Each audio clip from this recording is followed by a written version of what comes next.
My name is Grzegorz Śpiewak. I'm here in a very modest role today, mostly to say that we are very excited to be launching the new academic year with such an illustrious collection of speakers who have gathered for you this afternoon, and now they are all live and you can even see them. So in the order of appearance, as they say, Marta Rosińska, Marta, you can wait, thank you, followed in the order of appearance by Iwona Krzemińska. Iwona, okay, and last but definitely not least, Monika Cichmińska. Hello. And thanks to the magic of technology, which is being very temperamental today, we are talking to you from 4 different locations. Marta is in Łódź, Monika is in Olsztyn, and Iwona is in Gdańsk, if I'm not mistaken. Am I? Yes. Okay, and I'm talking from Warsaw. Okay, so I do not want to monopolize your time and take away from Marta's in particular. So all I want to say is that the subtitle of this conference is by no means a coincidence, isn't it? How to teach adults in the times of uncertainty, particularly this phrase times of uncertainty, because if anything is certain, it is definitely uncertainty that we are experiencing again this season. It sounds like the great majority of tertiary institutions are going to open remotely. Is that correct? If you are from a university, can you please perhaps tell us? And if you're from a private language school, it will be even more interesting because we are hearing very mixed signals from the market in terms of whether it's going to be online or offline or a hybrid, a blended solution between the two. So it's hard to tell whether and for how long, which I hope you agree justifies the title, the main title of this conference, which has those 2 rather important words, does it not? One is the word focus, which if you hear what Marta has to say, you will see just how important that is for any sort of long-term success. And flexibility, well, given the uncertainty, we definitely believe that we need to look even more closely than usually perhaps at solutions, at materials, at tools, at methodologies which have this feature, the feature of being adaptable to both face-to-face and an online situation. And this is basically what we would like to tackle in the course of this afternoon. The program is quite ambitious. In a moment, Marta will open with her session on the pedagogy of focus, followed by a short break, and then Iwona's session on flexible course solutions, followed by another short break, and the second main methodological session to be delivered by Monika Cichmińska on how to flip grammar instruction. Given the final 30 seconds that I have got, I just want to say a couple of things about Marta, our first speaker. Marta, who's successfully negotiated the adversities of technology this afternoon and is finally with us. We're very excited. One thing I would like to say about Marta, which you may not know yet, is that in a recent poll conducted by a major publisher in which teachers in Poland and other countries were asked about various aspects of methodology of the teaching market, including the relative popularity of different trainers, authors, speakers, etc. And here is the bit of trivia for this afternoon. Marta came out more popular than Virginia Evans as Poland. So there you have it, a more popular opening speaker, then Virginia, the late Virginia Evans, I should say, which kind of makes your success, Marta, slightly less spectacular, because, I mean, thank goodness you're still alive, and Virginia can't do anything else. Well, my husband said I am less dead. Less dead. All right. So that's all from me for now.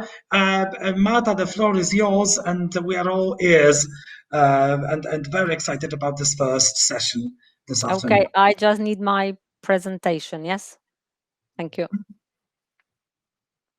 Okay. Hello, everybody. I hope you can hear me well and see me well enough to be able to benefit from this webinar. Indeed, we had some technical problems, but hopefully they're all gone, and we will be able to focus on what is necessary to focus on today, which is focus. Okay, before we begin, I'd like you to make sure that you have two pieces of paper in front of you. They could be bigger, they could be smaller. And when you have them, can you say yes or hello in the chat box? I asked some people before we started as yes, thank you. Okay, on one piece of paper, if it is a post-it note, I would like you to write down be here now. If it's a post-it note, could you please stick it to your device or on your wall, somewhere where you can see it. If it's a piece of paper, it can be next to you, next to your device, somewhere where you can see it. I promise I will not be talking about mindfulness, but this piece of paper is important because it will remind us of what we should focus on. It was one of my most successful experiments last year when I had to teach online, like most of you, and my students, a lot of them young adults or adults, were often very tired after work, working online as well from home. And we agreed that from time to time, I'll be reminding them to look at this piece of note and say, be here and now. And as it happened, it really helped them to focus when they were reminded to focus. So from time to time, don't be surprised when I ask you to look at this be here and now. Okay?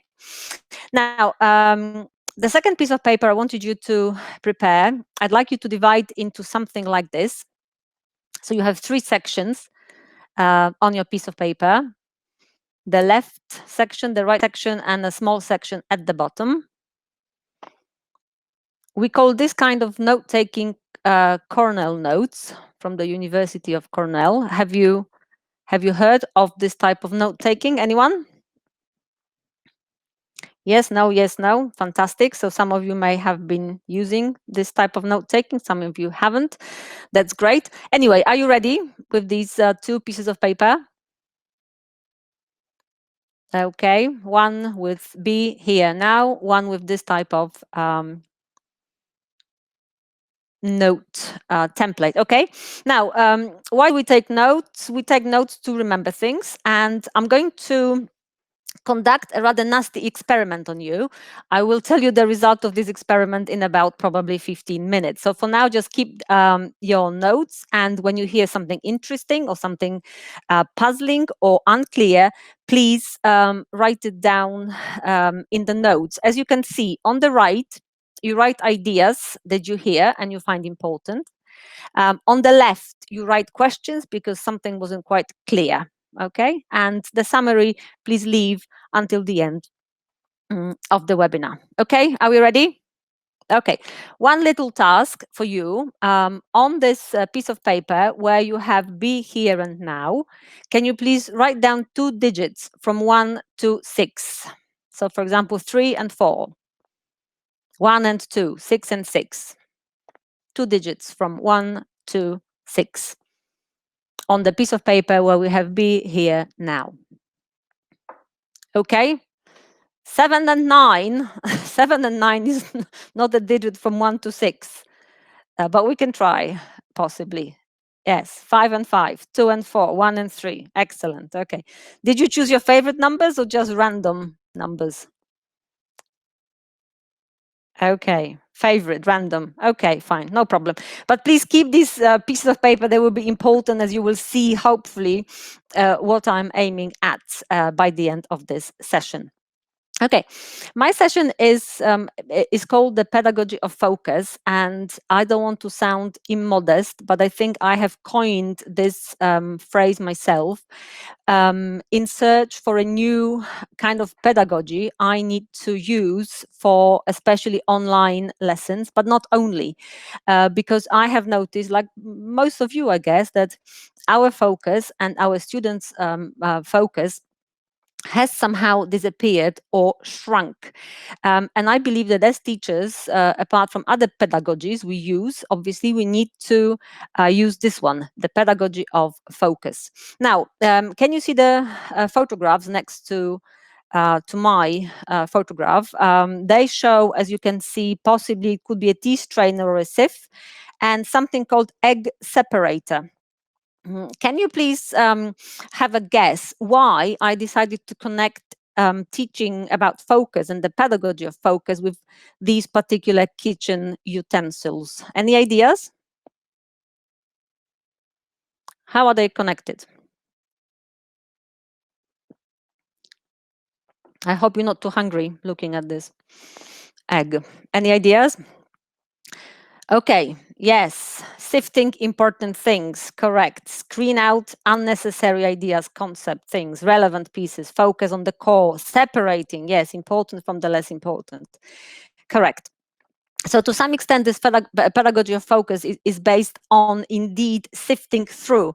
And I have, I think I see myself as a sifter, somebody who helps students sift through a lot of material. Okay, now teaching towards focus and teaching students to focus is not easy because it demands some work on the part of the teacher, but generally speaking it is really worth it. And I suggest that if you want your students to concentrate better and take in all the information, then perhaps this pedagogy of focus is what you want to do.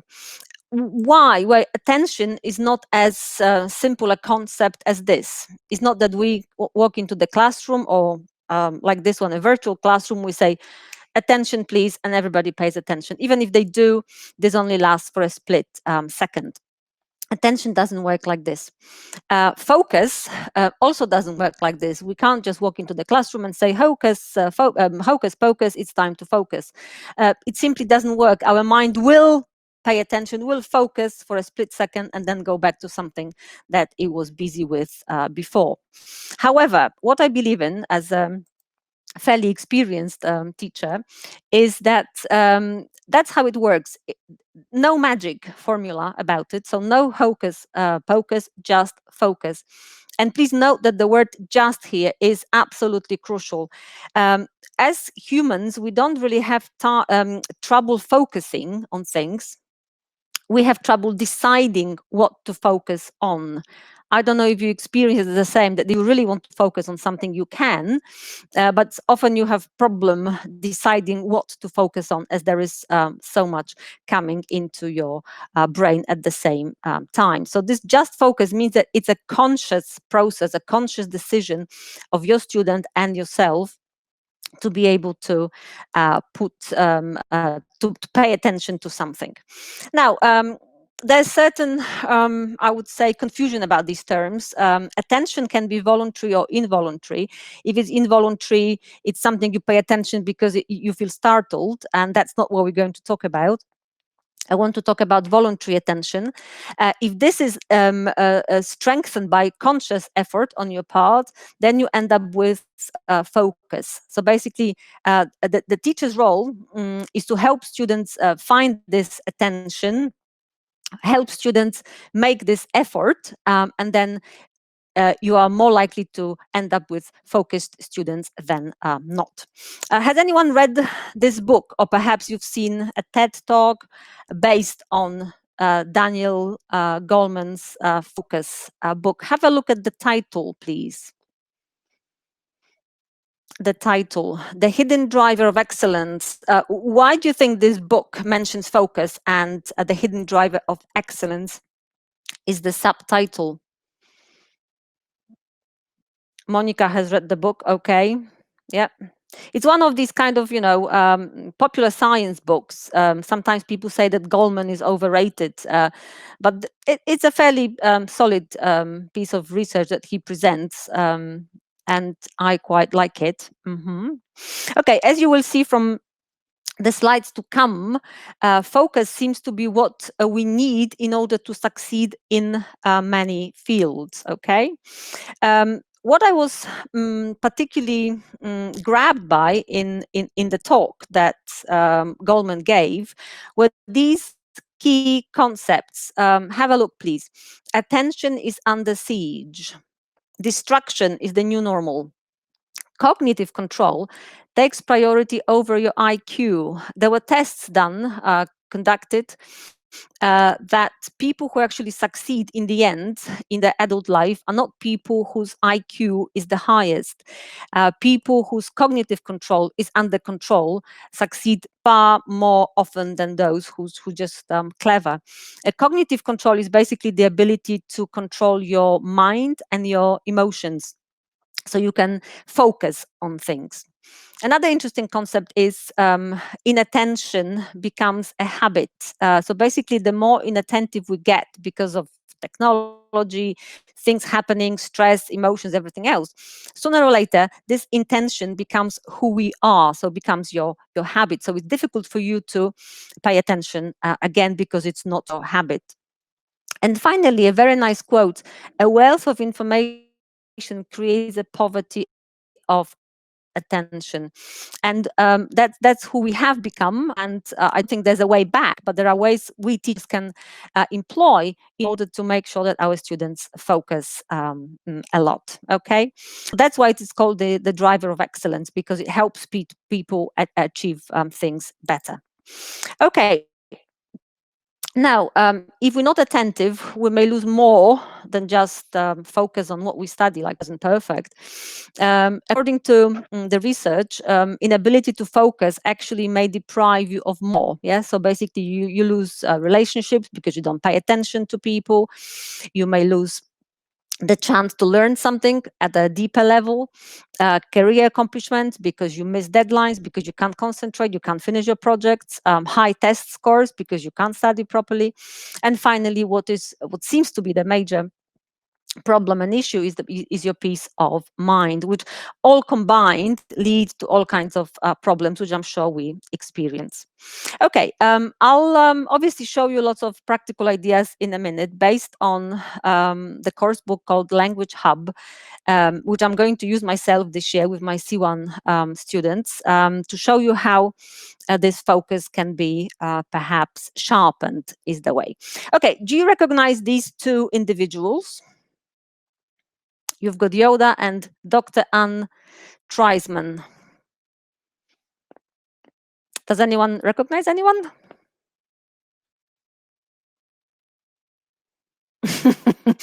I presume you may recognize Yoda as quite a famous character. Okay, less so Dr. Anne Treisman. Which of these statements do you think was produced by Yoda?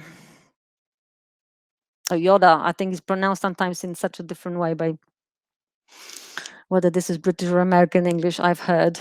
Yes. Which statement, who do you think said your focus is your reality? Yes, the latter, definitely, yes. The focus is your reality. But this is very clever, wasn't he, really? But that's what it is.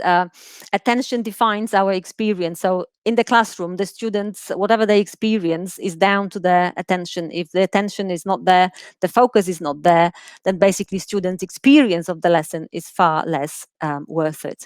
That's why very often students don't remember things very well. Now, there's quite a lot of, again, data about who we are as modern learners. Can I ask you to read these 3 bullet points? And would you agree with any of these statements in particular? Or which one is the most surprising, perhaps?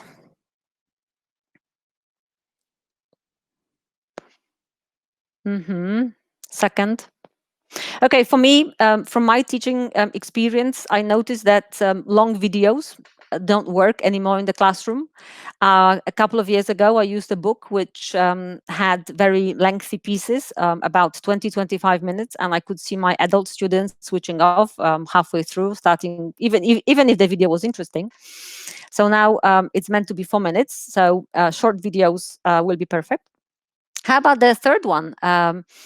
If the page bores you and it's nothing interesting on it, you basically switch off to something else, or they don't hold your attention.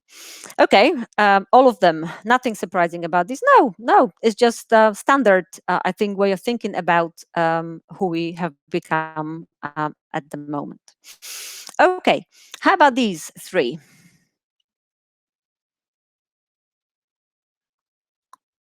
This is about the way we work, how often we are interrupted. It's all very true. Okay. On the one hand, our employers want us to focus and concentrate on things that we have at hand. On the other hand, they want us to be online and responding all the time. Yes, there is a lot of, I think, contradiction here as well. So we are familiar with this. How does this affect the classroom? I don't have to tell you, because probably you already work with people like this. If you work with adults or teenagers, the problem is very, very common. Okay, so these statistics made me think, and they keep making me think about ways in which I can make my lessons more focused. Okay, now this is my little experiment. Can you look at your notes, your Kernel Notes?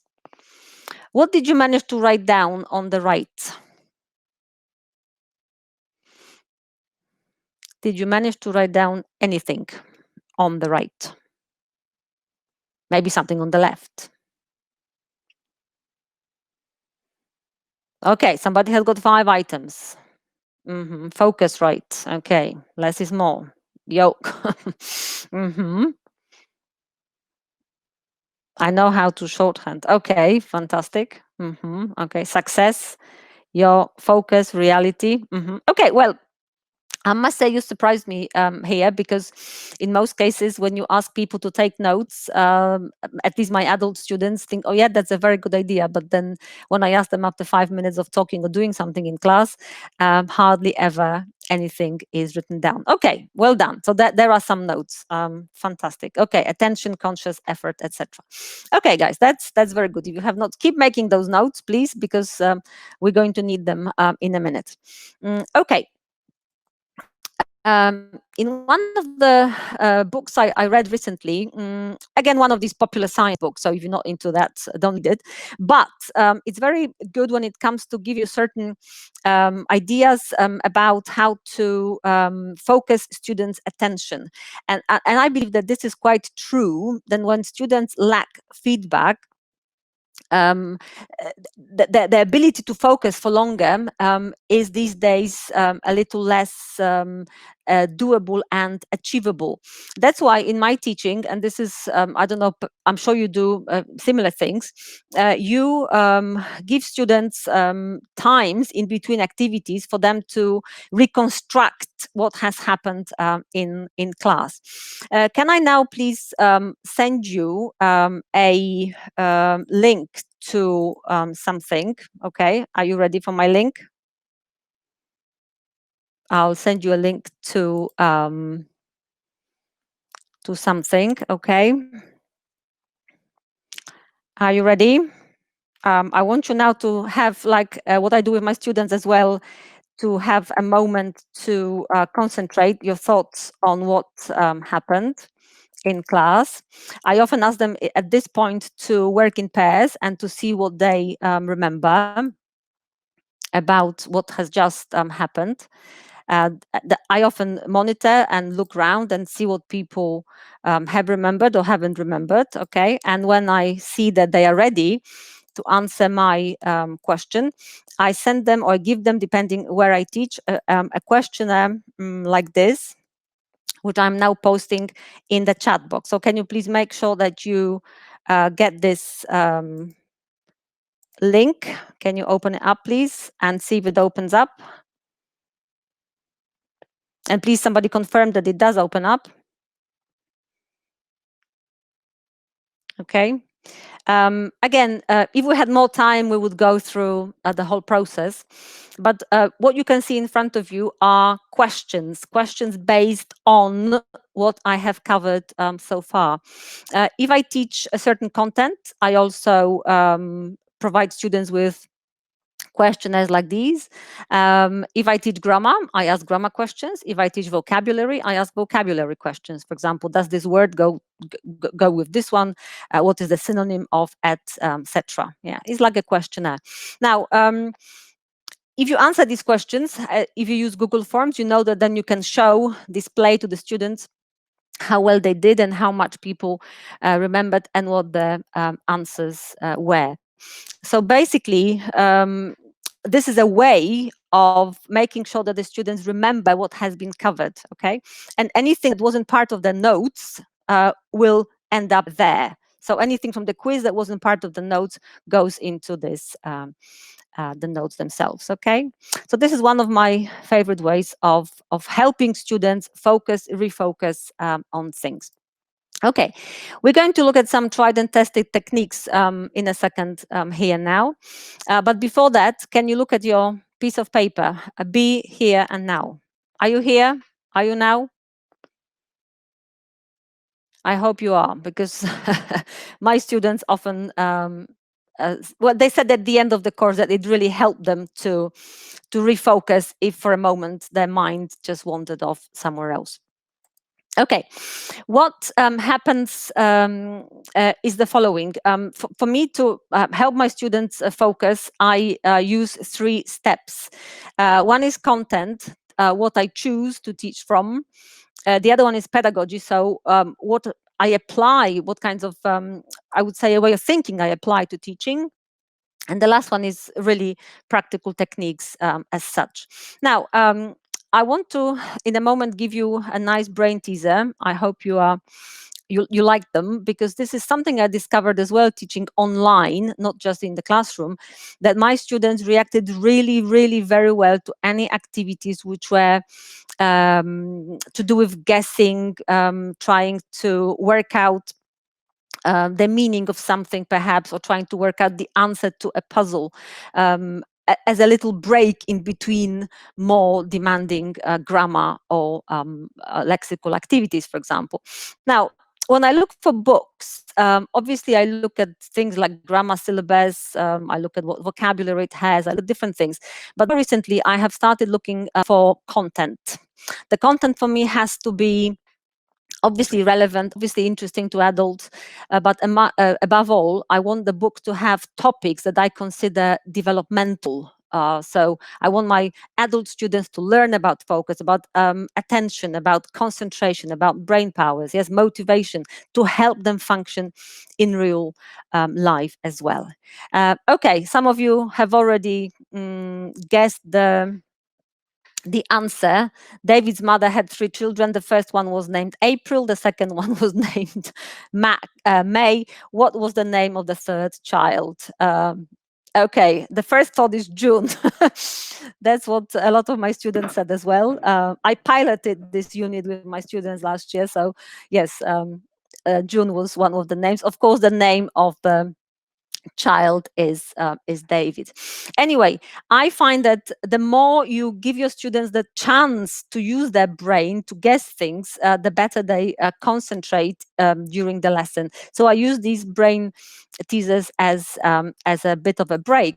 Now, if you look for a book that has a lot of these brain teasers, Language Hub definitely has quite a selection, and I tried to solve some of them. And it's brilliant because you use English, you apply your mind, and in the meantime, you practice your cognitive abilities as such. So that's cool. If you are into brain teasers, why not have a look? Okay, another way of implementing the content, remember content is crucial, is to find infographics, which I'm sure you use already, to show to your students how attention and focus work. I have found this one just by typing in Google Images types of attention with my students, and I explained these different 4 types of attention, and adults found it quite interesting. A lot of them are either students or business people or working professionals, and simply they're not aware of things because these things are not part of what they do on a daily basis. So this was interesting for them. I mentioned this book already, Atomic Habits, which explains, for example, the power of feedback, the power of these stops between the portions of material. If you want, you can write to Mr. James Clear. I think you visit his blog, James Clear, and he's kind enough to send you the first unit of his book for free. So I did this with my learners. I gave them parts of that first unit, and we read about it to help them understand why sometimes their attention, focus, and things are simply not working. Okay, so you can download this for free from James Clear's page. Now, basically, what happens is when students come to your class, your adult students, but I think that also refers to teenagers, is something like that. Would you agree? That before they focus, there's so much going on in their minds. Yes, they come busy, tired, all kinds of things which may stop them from concentrating properly. A lot of them simply have financial problems in their relationship and things. And until they're ready to talk about it openly, they keep it in there, which means they can't focus properly. Now, one of my ideas for that is the following. Have you heard of something called Suffering Olympics? My adults like the idea. They were a little skeptical at the beginning, but in the end, they like the idea quite a lot. It's something that we are very good at, Polish people, I think in particular. I think I'm not bad at this myself. It's basically when you are trying to prove to someone that your situation is far worse than theirs. So, for example, I say I have an awful headache, and you say, oh my God, I have a stomachache and a headache, yes? Or you, for example, say, oh, I couldn't connect to the internet today before my webinar. Oh, come on, woman, your internet, I had this and that problem. Are you familiar with this kind of behavior? Yes, that's correct. Yeah, exactly. Okay, so this works when you know your adults a little more, when they trust you and they trust their friends, their peers in the class. And to be honest with my adults, I always begin a class with something like that. So they have the moment, 5 minutes, even 10 minutes sometimes, just to get things off their chest and talk about the emotions, things that made them angry at work or saddened them for some reason. Obviously, they disclose as much as they are prepared to disclose, yes, because if it's something too personal, they don't do it. But I found out that they are so much more able to focus once that pressure has gone down. And they like this idea because they started eventually inventing things that were worse. So, but there was a lot of language production. This activity works, I suppose, from B2 level where you can produce a lot of language. It's brilliant for comparative structures. So I use that for them to walk into the classroom and feel that there's somebody who wants to listen to them. And perhaps their situation was worse than theirs, okay? So that's something I do. Okay, what about this? Does this remind you of anything? A shape of any kind? What does it look like in your opinion? I showed it to my adult learners last year. I didn't explain to them what it was. It's a saw, fantastic, mountains. I remember one of my students, she said, productivity diagram, fantastic. One of them said, looks like crocodile teeth and stuff like this. Yeah, it is indeed meant to be a saw. And this is called, for those of you who work with business people or HR people, it's called the saw effect. Yes, as well. And it shows you what happens when we switch off. Now, people say, scientists, they say that we don't have, we can't split attention. we can basically switch from task to task. And this switching cost is actually quite costly for most of us. So again, this is my content. I explain this to the students. I ask them how they work, for them to describe to me their working day, when they get distracted and what by. I show them a text like this. Can I ask you now to look at this text, and as quickly as you can you complete the gaps with correct words, like a gap fill exercise?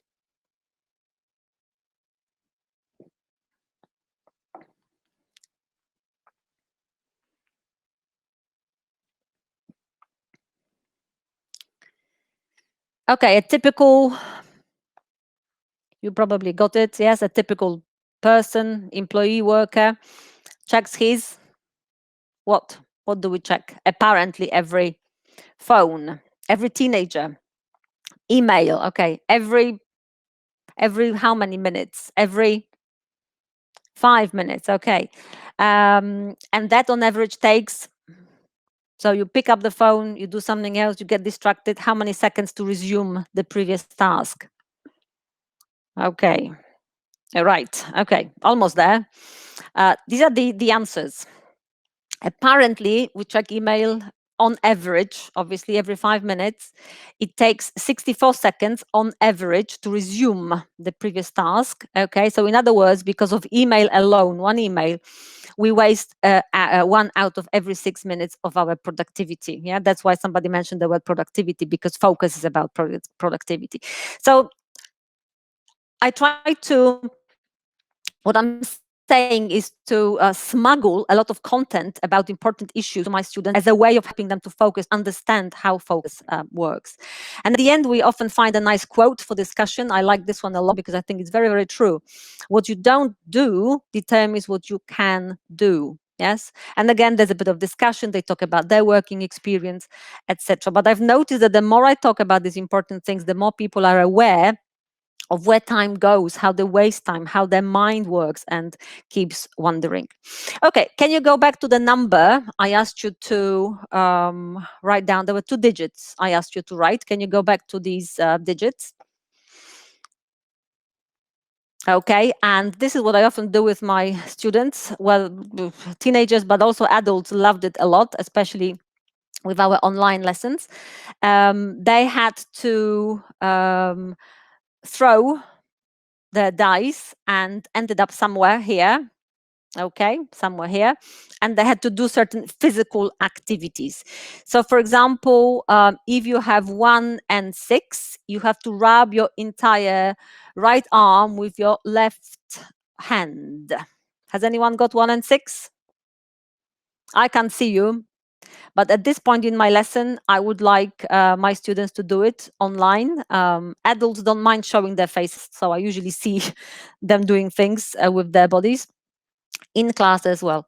I thought it wouldn't work with adults, but they actually loved it, especially when we were online, stuck in our chairs all day. So they wanted to throw more numbers to practice more. Okay, this is called, I think, brain breaks. If you want to Google it up, it's called brain breaks. 2 and 4, somebody says. 2 and 4, spin in a circle 3 times to the right. Okay, Maria, off you go. We can't see you. Anyway, so the content is crucial. Okay, can you go back to your be here and now piece of paper? Are you still here? Are you still here? And now? Refocus. If you've been somewhere else, if you've been thinking about your supper or something else, just come back. Okay, another thing is pedagogy, and this is chunking down the input that we use with our students. And somebody, I think, mentioned this before. You do less with more focus. And this is something I have had to learn as a teacher, and I think I started about 10 years ago, doing less but focusing more on certain items. Again, this is sifting through the material, yes, separating what is and isn't crucial to your learners as such, and yourself as a teacher, because I think it's you who, in the end, is responsible for helping students direct their attention to what is really important. They don't know. It doesn't matter if they're adults. They simply don't know what is important, even at C1 level, to learn, to make progress much faster. Okay, so this is something that I have discovered. And do you agree that a focused teacher is a focused student? Basically, one leads to the other. If you can focus and you tell the students what to focus on, ultimately they become more focused. Well, by focused teacher, I mean focusing on certain things to make learning easier for the learner. Some of you say not necessarily. Some of you say basic, yes, not necessarily. Sometimes, definitely, for sure. Okay, we may differ. This is my experience. When I focus students' attention, I notice that they learn far more. Now, do you recognize these two gentlemen? Perhaps one is Dwight Eisenhower, him, and this one is Warren Buffett. I'm not going to talk about their biographies, but I want to mention two things which help me as a teacher to focus on what I should teach. The first one, Warren Buffett, came up with this rule, which is 5 out of 25 rule, which I have adapted to my needs, obviously. So imagine you open a unit of a book and you see, I don't know, 100 expressions that students are supposed to learn. There's a word list and there's 100 expressions. I have learned that this simply doesn't work, as I'm sure most of you have as well. So my task, I understand, is to help students choose the words which, or the phrases which, from their point of view, their needs, are the most important. So we always, with adult students, look at the word list and we sift through, decide which of these words or expressions are absolutely crucial, which aren't. The Eisenhower box, or matrix, as it is often called, helped me realize what, again, is important. So I do it now, here, this week. What I can postpone for later, because it's not as important. What I need to delegate. By delegate means students can do something at home in their own time, if they're interested, and what vocabulary I need to eliminate, because there is simply no way students can learn that. This helps me focus their attention on what they need to focus as learners of vocabulary, for example. So I always go back to these two templates and use them a lot. Now, when you think about Language Hub, it's a book which, in a sense, has a lot of vocabulary, if you think about it. But if you look at each unit, it's very, very manageable. And the way these sections, vocabulary sections, are, in a sense, structured, you will see that they are always part of a nice speaking task, or they come out of a reading text, which is shorter, but shows the expressions in the context.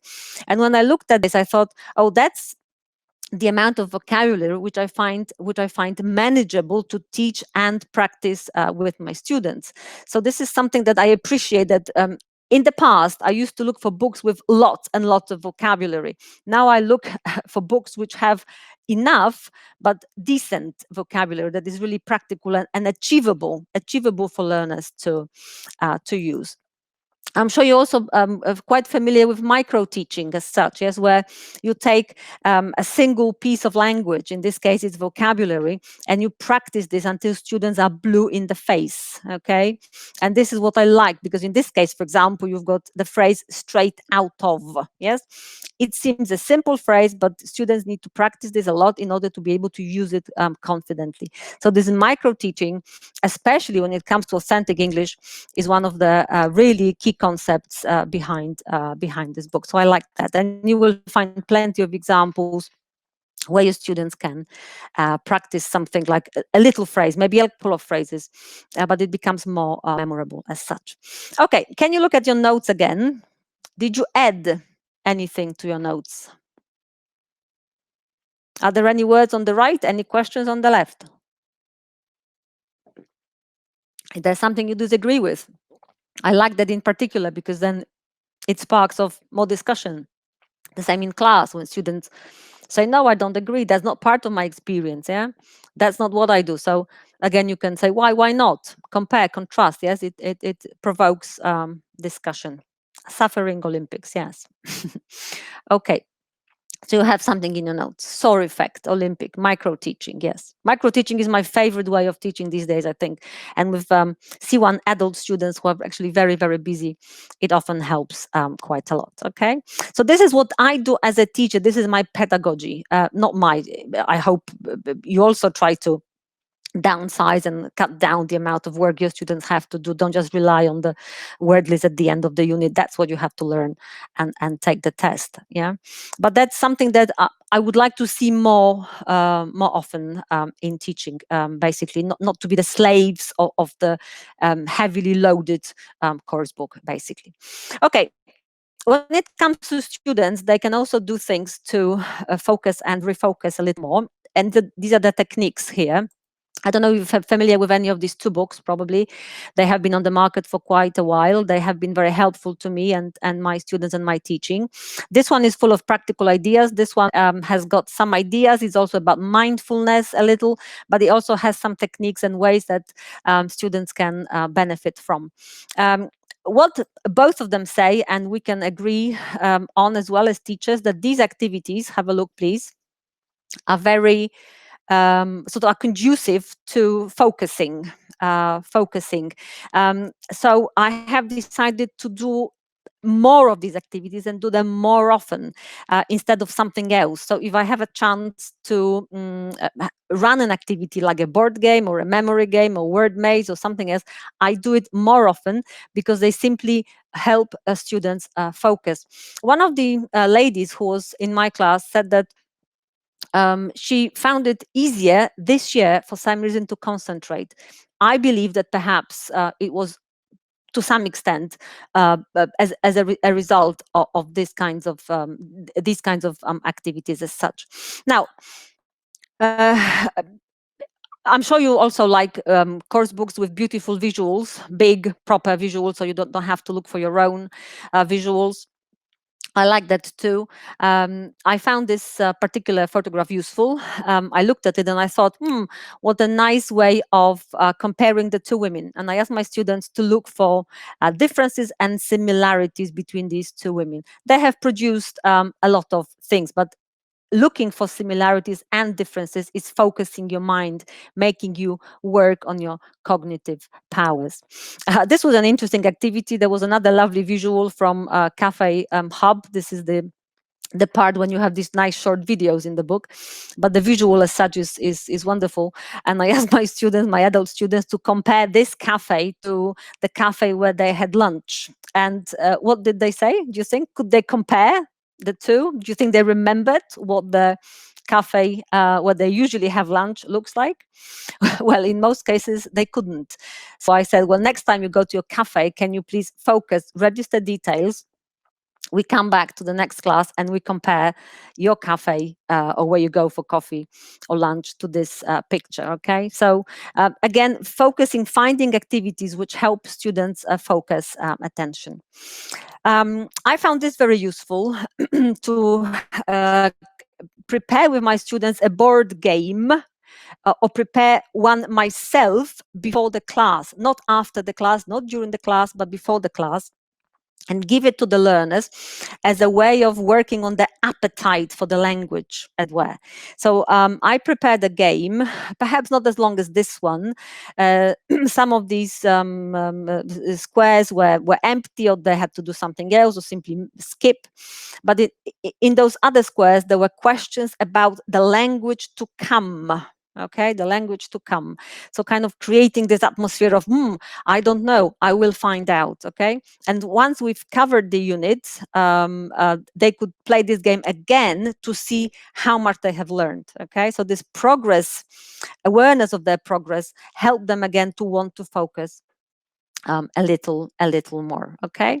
So this is definitely something that helps students recognize the language. So again, as a teacher, you become this kind of sifter, not only of the language, but the types of activities that you also use with your learners. Okay, to finish off with, I want to draw your attention to these three publications.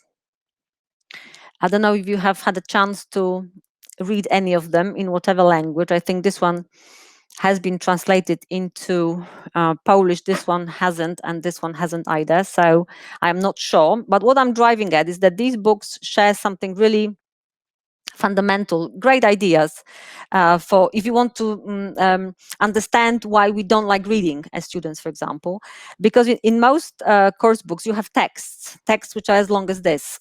And sometimes teachers say, oh, can I have a course book with a text which is much shorter? And I always say no, because they end up taking exams in the end, many of them, and texts at C1, C2 level, as you know, are fairly lengthy. People need to be able to read and process information. So what I often advise my students, and this is what I do myself as well, is to read each short paragraph of the text. And once they have read it, just pause for 20 seconds and to see if they remember what they read about. And again, if they don't have that habit, that go through the whole text and you ask them what the text is about, I don't remember. Okay, so that's what I do. Read, pause for 20 seconds. What is this about? The same brilliant idea can be done with listening, for example. Again, this is from Language Hub, the ideas here, where you focus students on particular type of language in the listening. Please have a look at the headings. Yes, is listen for techniques, and you listen for the language that is used to describe techniques. Yes, listen for recommendations. Again, you listen for particular language that helps you listen and process the information. So this is really something that I appreciate here about this book. Okay, guys. So I don't know. This is the time I had for to talk about focus and attention. I hope you have added some more words to your list. Have you? I will show you the covers of the book. Yes, I can do. Okay. I hope you have added things to your list. At the end of the class I have with my students, I would then ask them to sit in pairs or in groups of 3. I teach on Zoom, so breakout rooms, and to sum up the notes and see what questions they have regarding the language, the concepts that we have discussed in the classroom. Okay, guys, I'm going to finish off here with this very short sentence. Can you see that? Describe yourself in one word. I always pay attention. Did anyone listen to the instructions? Obviously not, because they describe themselves in 4 words. So I hope your attention was not as bad as this. I can go back to the pages as such, of course. This is my email address. If anyone wants any clarification, wants to question anything I said, let's argue. That actually is good for our fluids and juices as teachers. Yes, the more we talk about things. Okay, guys, I wish you all the best for the new year. Hopefully, new school year, obviously academic year, and hopefully you will be able to enjoy it, even if it's not the easiest year for us again. Did somebody want these covers? Whoops. They're gone, the covers. So I hope, well, you can always please write me an email, okay, if you want more information. Okay, thank you very much. The technology has worked. Hooray. I'm relieved. Thank you very much. Yes, it has worked, thank goodness. And I don't know where the 45 minutes have gone. I keep looking at my watch and I can't believe that it's over already. But thank goodness there will be a recording and also a selection of the slides. I will tell you at the end where to get all of this. So we will be able to process all this wealth of information over and over again. Thank you very much, Marta. And now I think we all deserve a short stretching versus coffee break.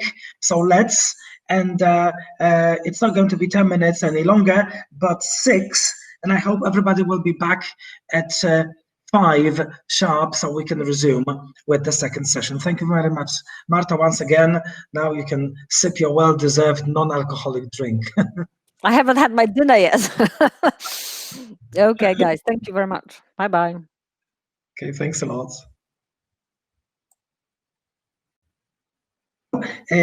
Przechodzimy w takim razie do sesji drugiej i tutaj mam dla Państwa parę informacji wstępnych. Po pierwsze, że tej sesji będzie towarzyszył maleńki dla Państwa niezapowiedziany wcześniej konkursik. Otóż, uwaga, w trakcie wakacji opracowaliśmy moim zdaniem nieskromnym, przecudowny materiał, który nazywa się, jak Państwo widzą, Mediation Hub, czyli Productive Skills Booster. Jego autorem jest Karolina Kotorowicz-Jasińska, nasza znakomita koleżanka, a booster ów zawiera gotowe do wykonania zestawy bardzo ciekawych, takich właśnie z takim mediacyjnym smaczkiem ćwiczeń rozwijających na kilku poziomach zaawansowania od B1 plus aż do C1, rozwijających umiejętności produktywne słuchaczy i studentów, czyli umiejętności pisania i mówienia w języku obcym. Bardzo fajny materiał, a żeby jeden z 3 egzemplarzy tego materiału otrzymać, w trakcie tej sesji muszą Państwo być bardzo uważni, czyli jednak z tym Marty FOCUS tutaj mamy piękne połączenie i muszą Państwo znaleźć odpowiedź na pytanie, które brzmi, uwaga, pytanie brzmi następująco: ile ćwiczeń znajduje się w części Preparation and Practice? Ta część Preparation and Practice to jest pewna rzecz, pewien komponent, o którym zaraz Państwo usłyszą i zawiera on pewną dosyć dużą, od razu podpowiem, liczbę ćwiczeń. Proszę wysłuchać i na koniec, ja powiem kiedy, na koniec wpisać w czacie odpowiedź na to pytanie. Proszę nie wpisywać tej odpowiedzi wcześniej, bo niepotrzebnie podpowiedzą Państwo innym. Natomiast pierwsze 3 osoby, które w momencie, kiedy ja powiem start, wpiszą tę poprawną odpowiedź, otrzymają od nas te 3 egzemplarze naszego przewodnika Mediation Hub. Czy wszystko jasne w tej sprawie? Sprawdzę, czy wszystko jasne? Cudownie, także słuchają Państwo prezentacji, zanotowują sobie tęże potrzebną liczbę, a na koniec, jak powiem start, zobaczymy, do kogo los się uśmiechnie i komu najpierw uda się wpisać tęże poprawną odpowiedź. Pierwsze 3 osoby, tak jak powiedziałam. Super. W takim razie przechodzimy do sesji drugiej i tę sesję drugą, jak Państwo pewnie zauważyli, ci, którzy byli z nami dzisiaj jeszcze przed 16, mamy dzisiaj całe mnóstwo różnych chochlików technologicznych, więc postanowiliśmy odtworzyć Państwu tę prezentację wcześniej przygotowaną przez Iwonę w wersji wideo, tak żeby nic się po drodze nam nie zerwało ani nie zawiesiło, więc za chwileczkę ta prezentacja wystartuje, ja się wyłączam, a wrócę na koniec tej prezentacji i oczywiście wróci również sama Iwonka, żeby parę jeszcze ciekawych informacji Państwu uzupełniających przekazać i odpowiedzieć na być może pytania. Także startujemy prezentację. Bardzo proszę moje koleżanki o wystartowanie i do zobaczenia za 25 minut. Dzień dobry, nazywam się Iwona Krzemińska i wraz z wydawnictwem Macmillan zapraszam do obejrzenia filmu instruktażowego pokazującego zawartość oraz przydatne funkcje, z jakich mogą korzystać lektorzy i słuchacze pracujący z materiałami cyfrowymi do kursu Language Hub. Pokażę, w jaki sposób możemy korzystać z testów przygotowanych bądź przez nas dostosowanych do naszych potrzeb, w jaki sposób zakładać klasy oraz dodawać do nich słuchaczy, w jaki sposób zadawać pracę domową oraz w jaki sposób monitorować postępy prac naszych studentów. Zacznijmy zatem od tego, że wejdziemy do zakładki z testami. Ta zakładka przeniesie nas do osobnego okna na stronę Macmillan Education Everywhere, gdyż na tej stronie właśnie przechowywane są testy. Jak widać, mamy takie 3 główne obszary. Są to testy przygotowane już przez autorów podręcznika, testy, które możemy samodzielnie dostosować do naszych potrzeb oraz testy, które zachowujemy do przyszłego użytku i są to te właśnie testy przez nas przygotowane. Spójrzmy zatem do pierwszej zakładki. Mamy tutaj testy do każdego rozdziału podręcznika. One są w formacie PDF. Otwieram jeden z takich testów przykładowo. Te testy obejmują ćwiczenia z gramatyki oraz słownictwa. Zazwyczaj są to 2 strony ćwiczeń, jest ich około 10-12. Możemy je pobrać na nasz komputer bądź wydrukować. Drugi rodzaj testów, jaki mamy do dyspozycji, to testy badające sprawności językowe. To są też testy zbiorcze z 3 kolejnych rozdziałów. I tutaj będziemy mieli zadania, które badają rozumienie tekstu pisanego, rozumienie tekstu ze słuchu oraz umiejętność pisania. Jak widać, do testów badających sprawności językowe mamy też dodatkowo komponent audio, który możemy z tego miejsca odsłuchiwać i nagranie udostępniać słuchaczom na cele wykonania tego właśnie testu. Trzeci rodzaj testów to są testy badające umiejętność mówienia. To są zadania na ćwiczenia w parach, w których możemy w innym kontekście niż ten, który jest w podręczniku, przeprowadzić zadanie na mówienie i ocenić kompetencje naszych słuchaczy. Mamy jeszcze test na koniec semestru, test na koniec kursu oraz test badający poziom słuchaczy, żebyśmy mogli właściwy poziom kursu słuchaczom przypisać na początku naszych zajęć. Wracamy zatem do menu głównego, ponieważ chciałabym pokazać teraz, w jaki sposób możemy dostosowywać gotowe testy do naszych potrzeb. Mamy tutaj 2 opcje do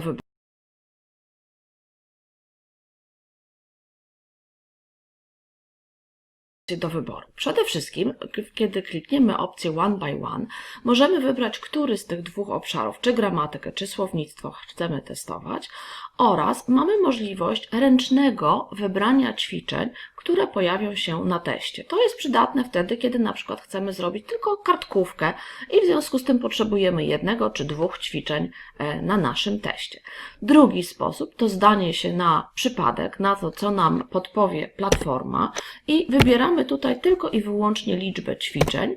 Ja teraz wybrałam 3 ćwiczenia i powstaje nam test z 3 dowolnie przez system wybranych ćwiczeń, który możemy ten właśnie test zapisać sobie na przyszłe potrzeby bądź wydrukować.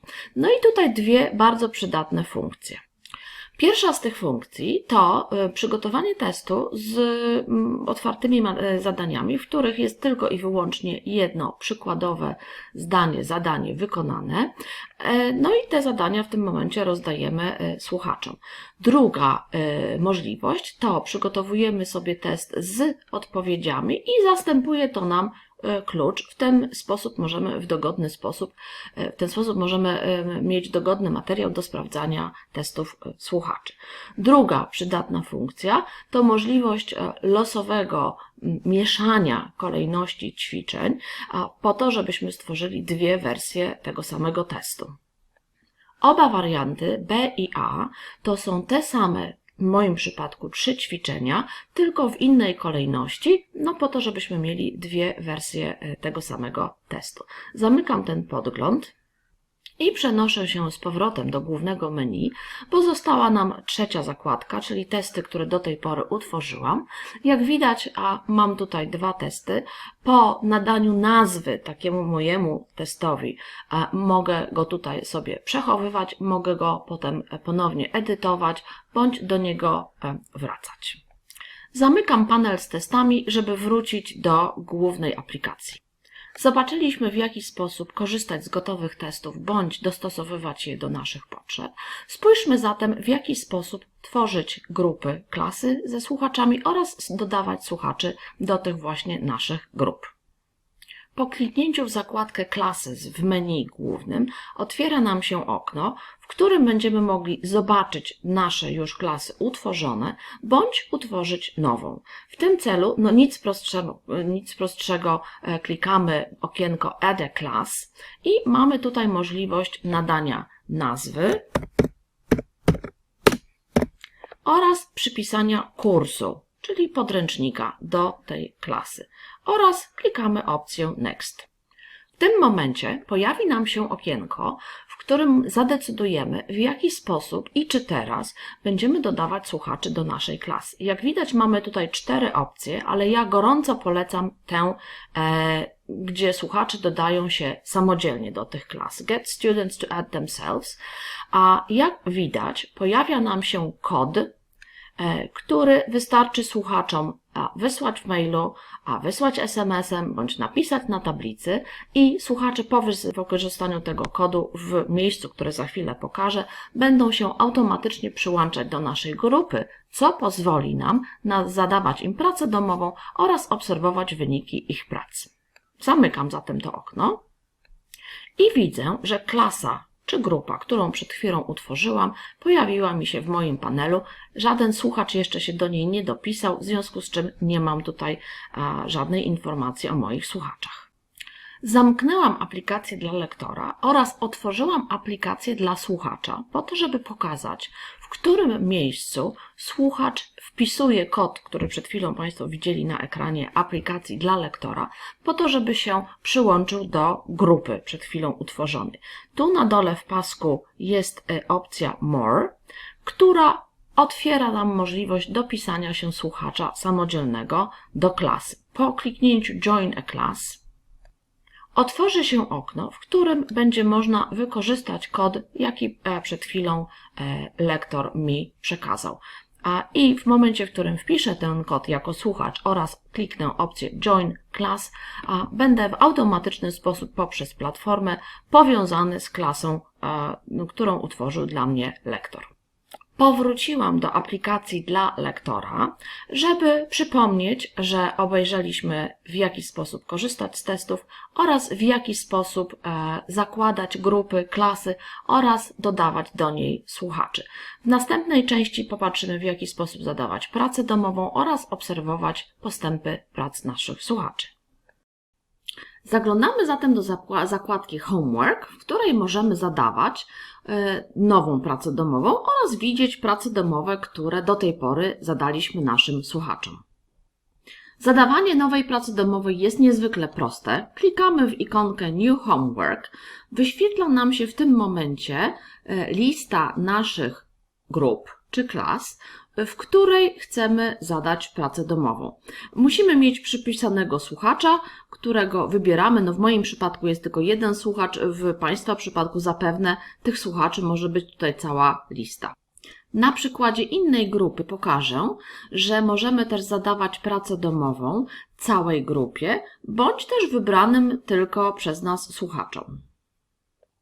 Po wybraniu słuchaczy bądź całej grupy, której chcemy zadać pracę domową, klikamy Next oraz przechodzimy do okna, w którym będziemy mogli za chwilę, po załadowaniu się materiału, wybrać zadania, które będziemy chcieli im zadać. Ćwiczenia, które tutaj widzimy, to zadania z sekcji Preparation and Practice i zanim zadamy takie zadania, możemy sobie obejrzeć, co konkretnie każde z ćwiczeń, które chcielibyśmy naszym słuchaczom jako pracę domową zlecić, zawiera. W osobnym oknie otwiera nam się podgląd takiego zadania. Tutaj akurat ćwiczymy słownictwo związane z poszczególnymi grupami zawodowymi, grupami ludzi. I w każdym kolejnym ćwiczeniu mamy możliwość oglądania tego, co zadamy naszym słuchaczom. W związku z czym możemy zadawać poszczególne wybrane ćwiczenia lub też możemy zadawać wszystkie jednocześnie. W momencie, kiedy zdecydujemy, które zadania naszym słuchaczom w danej grupie zadamy, zaznaczamy je tutaj pojedynczo bądź też całymi sekcjami, klikamy Next po to, żeby przejść do okna, w którym wybierzemy datę rozpoczęcia tej pracy domowej dla naszej grupy oraz datę, przy której słuchacz musi tę pracę domową zdać. No ja wybieram tutaj cały miesiąc, zgadzam się, żeby słuchacze wysyłali do mnie pracę domową po terminie, wpisuję tytuł tej pracy domowej oraz, jeżeli mam ochotę, wpisuję jakąś informację dla moich słuchaczy oraz klikam Next. Tutaj widzę podsumowanie tego, co zadałam komu i z jakiej sekcji oraz w tym momencie klikając Send to Students wysyłam taką pracę domową do moich studentów. Opuścimy na chwilę aplikację dla lektora po to, żeby zajrzeć do aplikacji dla studenta i zobaczyć, w jaki sposób wyświetla nam się jako słuchaczom, czy wyświetla się naszym słuchaczom zlecona przez lektora praca. Ta praca domowa będzie widoczna tutaj po kliknięciu w zakładkę Homework. No i na liście prac domowych, które ja jako słuchacz mam, pojawiła mi się zadana przed chwilą właśnie praca domowa. W przypadku, kiedy słuchacz korzysta z tego materiału nie tylko na ekranie komputera swojego, ale także pobrał aplikację na telefon komórkowy, informacja o zadaniu nowej pracy domowej pojawi się także jako komunikat na ekranie telefonu komórkowego, o ile wybrana została opcja przysyłania powiadomień wewnątrz telefonu komórkowego. Zobaczmy, co zadał nauczyciel naszemu studentowi.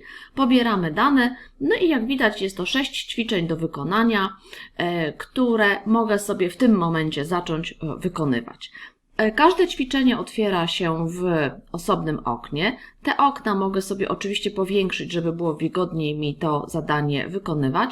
No i ćwiczenia są rozmaite. Tutaj akurat wybieramy właściwy czas gramatyczny do każdego, czy identyfikujemy właściwy czas gramatyczny do każdego ze zdań.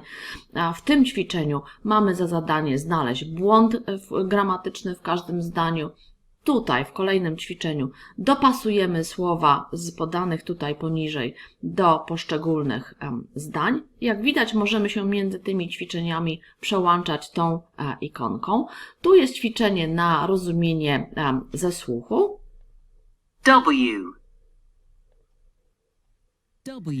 I kolejne ćwiczenie, w którym mamy za zadanie odsłuchać tekst, który tutaj jest nagrany, możemy też ten tekst przeczytać oraz wybrać właściwe słowo czy właściwą osobę w tym konkretnym zadaniu. I szóste zadanie polega na tym, żeby po wysłuchaniu tekstu uzupełnić poniższe zdania słowami, które mamy tutaj przedstawione do wyboru. Chciałabym teraz zrobić takie jedno ćwiczenie, czy fragment tego ćwiczenia, żebyśmy mogli zobaczyć, w jaki sposób słuchacz z tymi zadaniami pracuje. To zadanie polega na tym, szóste zadanie polega na tym, że po odsłuchaniu tekstu ze słuchu mamy dopasować słowa do sytuacji i te zdania uzupełnić. W związku z tym ja teraz przeciągam słowa, które moim zdaniem dobrze uzupełniają te zdania i część z tych zadań wykonałam. Chcę sprawdzić jako słuchacz. No i widzę, że niektóre zadania niektóre odpowiedzi w ogóle nie zostały udzielone, niektóre są udzielone błędnie, a niektóre udzielone są poprawnie. Widzę tutaj, że 2 z 8 przykładów zostały rozwiązane pozytywnie, no ale jestem ambitnym słuchaczem, chciałabym zrobić drugie podejście, w związku z tym poprawne odpowiedzi zostają, a muszę zmierzyć się znowu z odpowiedziami do zdań, w których moje odpowiedzi były błędne, bądź też w ogóle tych odpowiedzi nie udzieliłam. No i sprawdzam sobie po raz kolejny. Polepszył się mój wynik, teraz mam 4 punkty z 8. Mogę zobaczyć odpowiedzi, które są prawidłowe, ale niezależnie od tego, czy wybiorę tę opcję, czy nie, klikając Done, wysyła się ta praca poprzez platformę do wglądu lektora. Widzę, że zrobiłam pierwsze ćwiczenie, jedno ćwiczenie z 5. Niezależnie od tego, czy wykonuję tę pracę domową na ekranie komputera, czy na ekranie telefonu komórkowego, wszystko to się integruje i ja jako słuchacz oraz mój lektor widzi prace wykonane niezależnie od tego, czy one są wykonywane przez telefon komórkowy, czy przez komputer. W ramach wyznaczonego czasu na przesłanie skończonej pracy domowej mogę oczywiście wracać do tych ćwiczeń i kontynuować odrabianie mojej pracy domowej, ponieważ nie zrobiłam jeszcze 5 ćwiczeń z tych, które zadał mi lektor. Opuszczam teraz moją aplikację dla studentów po to, żeby zobaczyć znowu, w jaki sposób lektor widzi pracę domową. Klikam na ikonkę pracy domowej, klikam na ikonkę aplikacji dla lektora, wracam do menu głównego po to, żeby spojrzeć na wyniki prac moich słuchaczy. Żebym mogła zobaczyć, w jaki sposób moi słuchacze pracę domową odrabiają, muszę wejść w zakładkę Progress. Otworzy się okno z przypisanymi do mojego konta klasami i wybieram klasę, w której chcę zobaczyć pracę domową słuchaczy. Pojawiają się znane nam z wcześniejszych zakładek opcje i tu wybieramy opcję Progress Tracker, żeby mieć dostęp, wgląd do wyników prac domowych naszych słuchaczy. Wybieram, jaki zakres materiału zadanego jako pracę domową chciałabym zobaczyć i po chwili jestem przenoszona do okna, w którym będę widziała relacje z postępów moich słuchaczy. To jest najbardziej uogólniona informacja, którą mogę w zależności od swoich potrzeb uszczegółowić, czyli na przykład mogę zobaczyć poszczególne osoby bądź wszystkich słuchaczy w tej grupie. Ja zdecydowałam się w tym momencie obejrzeć tylko swoją własną pracę domową. Wyświetli mi się w tym momencie lista wszystkich zadań, które są do wykonania dla danego słuchacza i mam taką informację, które z nich zostały już wykonane. Tutaj mam możliwość dalszego uszczegółowiania wyglądu tej strony i coraz wnikliwszego, jak gdyby, oglądania zadania wykonanego przez słuchacza. Widzę tutaj to 5. ćwiczenie, które zostało przeze mnie wykonane. To jest moje pierwsze podejście, a to jest moje ostatnie podejście.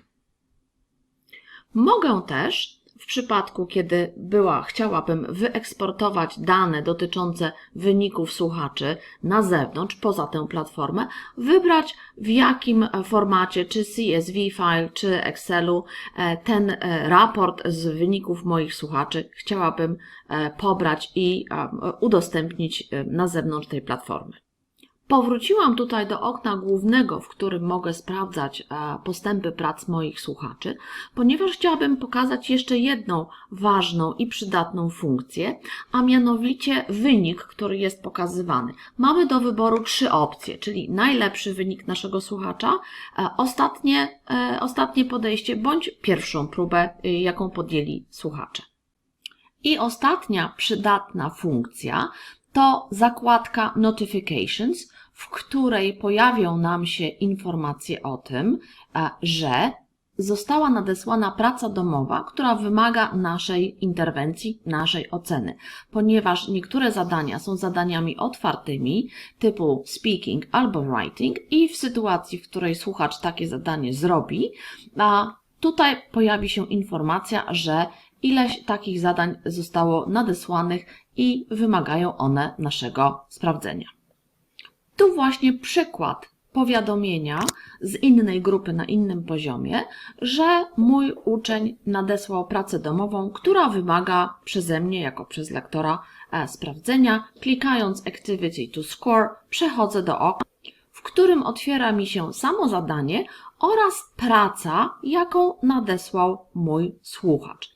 Znajduję tutaj także kryteria, według których mogę oceniać tę pracę domową oraz przyznaję punkty i jest także miejsce na mój nauczycielski komentarz i wysłanie tego komentarza do mojego słuchacza. Zamykam to okno i powracam do menu głównego, ponieważ Obejrzeliśmy już w tej części zarówno w jaki sposób możemy korzystać i tworzyć testy, w jaki sposób tworzymy klasy oraz przypisujemy do nich słuchaczy, w jaki sposób zadajemy pracę domową. Obejrzeliśmy także, w jaki sposób słuchacze widzą zadaną pracę domową i mają możliwość jej wykonania, a my jako lektorzy widzieliśmy, w jaki sposób wyniki prac słuchaczy są prezentowane w tym programie. Mam nadzieję, że ten krótki film instruktażowy przedstawił w bardzo praktyczny sposób kilka przydatnych narzędzi, które ułatwią nam pracę z materiałem cyfrowym do nowego kursu Language Hub. Dziękuję bardzo serdecznie.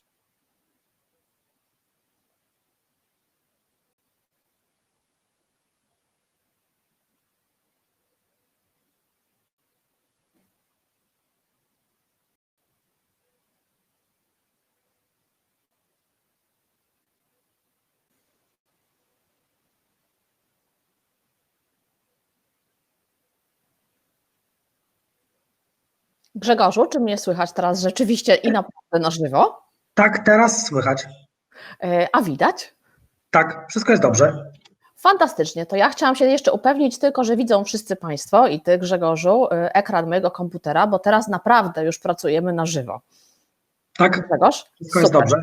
Tak. To ja ostatnie 4 minuty, które mam w swojej sesji, chciałam przeznaczyć na to, żeby pokazać Państwu nie te przydatne funkcje, czyli testy, zakładanie klas, zadawanie pracy domowej oraz pokazywanie czy oglądanie wyników prac słuchaczy, tylko chciałam powiedzieć, że mamy w kursie Language Hub 3 komponenty dostępne w wersji cyfrowej. To jest Student's Book, Workbook oraz część Preparation and Practice. Dlaczego Flexible jest w tytule naszej sesji? Bo 2 z tych komponentów są dostępne także w wersji drukowanej, papierowej. A jeśli ktoś woli pracować tylko z materiałami cyfrowymi, to ma do wyboru te 3 części, 3, a nie 2 w wersji scyfryzowanej. Cóż my tutaj mamy szybciutko w podręczniku dla słuchacza? Jest to dokładnie odpowiednik książki drukowanej w wersji cyfrowej, w której dla wygody użytkujących, ja otwieram teraz jedną przykładową lekcję, mamy kartki, strony z podręcznika scyfryzowane, więc możemy je wyświetlać na ekranie komputera, możemy je powiększać, tutaj mamy podgląd stron czy fragmentów strony, które będziemy mogli powiększyć, żeby było wygodniej to widać. Natomiast mamy także możliwość oglądania czy wykonywania ćwiczeń w wersji interaktywnej. Co to znaczy? To znaczy, że one się otworzą w osobnym oknie, które możemy oczywiście powiększyć na cały ekran komputera i te zadania możemy wykonywać w sposób interaktywny. Co więcej, materiały cyfrowe pozwalają nam mieć dostęp także pod jednym przyciskiem, przy jednym kliknięciu do tego, co znajduje się w książce drukowanej na końcu, a tutaj nie musimy między tymi poszczególnymi fragmentami podręcznika się przenosić. I do tego służy ta ikonka, czyli Interactive Activities. Zamykam ją teraz, żeby pokazać jeszcze jedną przydatną funkcję, a mianowicie takie szybkie przełączenie się pomiędzy tym, co wyświetlamy tutaj, czyli podręcznikiem, a materiałem, który jest skorelowany z tym rozdziałem w zeszycie ćwiczeń. Do tego służy właśnie ta ikona Quick Links, która przeniesie nas, mam nadzieję, za chwileczkę, pracujemy na żywo, więc to zabiera chwilkę czasu, do zeszytu ćwiczeń. No i widzimy, że to jest ten sam rozdział i ćwiczenia z workbooka, które odnoszą się do poszczególnych lekcji ze Student's Booka. I podobnie jak w przypadku strony ze Student's Booka mamy możliwość powiększania tych ćwiczeń oraz zrobienia ćwiczeń interaktywnych.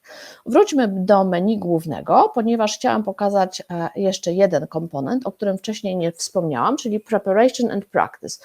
To około 250 ćwiczeń, innych niż te, które są w workbooku i innych niż te, które są w Student's Booku, i te ćwiczenia uzupełniają materiał, z którym pracuje się na zajęciach. Jak Państwo widzą, to są ćwiczenia, które korelują z treścią rozdziału, ale nie są to tylko i wyłącznie zadania zamknięte. Jest tutaj zawsze zadanie otwarte. Jedno jest na speaking, jedno jest na writing i te zadania, za chwilę nam się otworzy, polegają na tym, że tutaj słuchacz na przykład po odsłuchaniu kilku wypowiedzi ma za zadanie nagrać swoją własną wypowiedź. Jest ich tutaj kilka, 6 konkretnie w tym przykładzie. Po nagraniu swoich wypowiedzi i kliknięciu opcji Done, te wypowiedzi otwarte, tutaj akurat speaking, ale także jest writing, trafiają do lektora, co Państwo widzieli wcześniej i pojawia się taka informacja w zakładce Notifications. To byłoby ode mnie wszystko, jak chodzi o prezentację materiału z aplikacji Language Hub. Chciałam jeszcze powiedzieć, że Państwo na zakończenie tej sesji otrzymają 2 kody. Będzie to kod do materiałów dla lektora oraz materiałów dla słuchacza. Po to 2 kody, żeby Państwo mogli założyć 2 konta oraz popróbować sobie, popatrzeć, jak przyjemnie i praktycznie można wykorzystać ten materiał, pracując zdalnie bądź pracując na zajęciach w sali z na przykład tablicą interaktywną. Te materiały cyfrowe są dostępne zarówno poprzez kod w książce drukowanej, jak też w ofercie tylko i wyłącznie cyfrowej. Grzegorzu, to byłoby wszystko z mojej strony. Ja pozwolę sobie teraz zamknąć dzielenie mojego ekranu, żeby mi się to tylko udało i włączyło tutaj. Chyba wszystko już powinieneś sprawnie. Tak, technologia, przełączanie. Włącz głos. No to jest też urok demonstracji czegoś na żywo, prawda, że też widzimy, no tak jak Państwo korzystaliby z tych zasobów cyfrowych rzeczywiście w tak zwanej prawdziwej walce z uczniami, to tak by to rzeczywiście było w sensie na przykład ilości czasu, w której się dane ćwiczenie ładuje. To też jest dosyć interesujące poglądowo, mam nadzieję. Dobrze, ja tu tak specjalnie gadam, żeby Państwa przygotować psychicznie na to, co się teraz ma zadzieć, czyli uwaga, teraz jest moment, żeby zacząć odpowiadać na pytanie, ile ćwiczeń znajduje się. Proszę bardzo, już poszło, dobrze, bardzo dziękujemy. Koledzy sprawdzą, komu udało się na początku. Prawidłowa odpowiedź to jest około 250, więc zobaczymy zaraz, co koledzy powiedzą. My oczywiście ten konkurs rozstrzygniemy na koniec konferencji, także proszę z nami pozostać, a ja ogłaszam w tej chwili kolejną krótką przerwę na stretching, bo higiena obowiązuje. After the final break, I am very happy to be able to introduce our final speaker for tonight. I'm happy because she's not just a wonderful teacher and methodologist, but also a great friend. And it's always wonderful to have this kind of deep relationship on so many different levels. So, the very purely technical terms, Monika is an academic lecturer with a huge number of students, MA students, BA students to her belt, as well as a director of studies at a wonderful private language school in Austin called English Perfect. But as I said, above all, she's a fantastic teacher and a great methodologist, somebody who I have learned a lot from over the years. So I know that I'm leaving you in very, very capable hands. And the topic is very topical, so as to speak, because as I learned from another webinar that I watched over the past few months, when you think about the realities of online learning, in a sense, it is impossible to think any sensible online methodology without a certain degree of flipping, flipping the teaching, flipping the classroom, call it what you will. And I think that in this context what Monika is about to say is indeed something incredibly relevant, given that, as I said at the very beginning, it is more than likely that we are going to experience some form of either purely online instruction in some cases, or at least a hybrid blended version, mixing the realities of online and traditional classroom settings. So that's all that I really wanted to say without taking too much of Monika's time. Monika, the floor is yours, and I am all ears again. Okay, thank you, Marina. Thank you very much, and thank you for the wishes from Sylwia Kwiatkowska. May the force be with you. I hope it is. And I just wanted to start by saying that Grzegorz is such a master at introducing people, isn't he? I always feel a much better person and a much better teacher whenever Grzegorz introduces me, and I'm always surprised to learn so many nice things about me.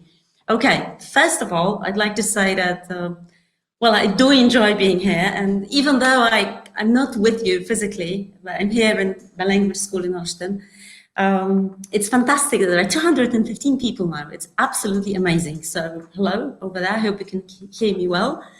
And I am a little bit overexcited because those of you who were here just before 4 and we didn't know if Marta was going to make it on time, I was getting ready, and then Marta luckily managed, so I'm going to be the last one. I hope you will pay attention.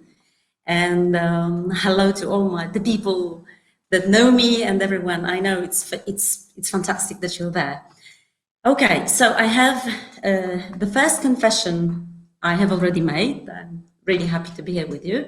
The second confession I want to make is I love teaching grammar. Is anyone there? Is anyone out there like me who really loves teaching grammar? Me too. Oh, me too. Yeah, okay. So just anyone, you can just say yes, yes, yes. I do. Okay, lots.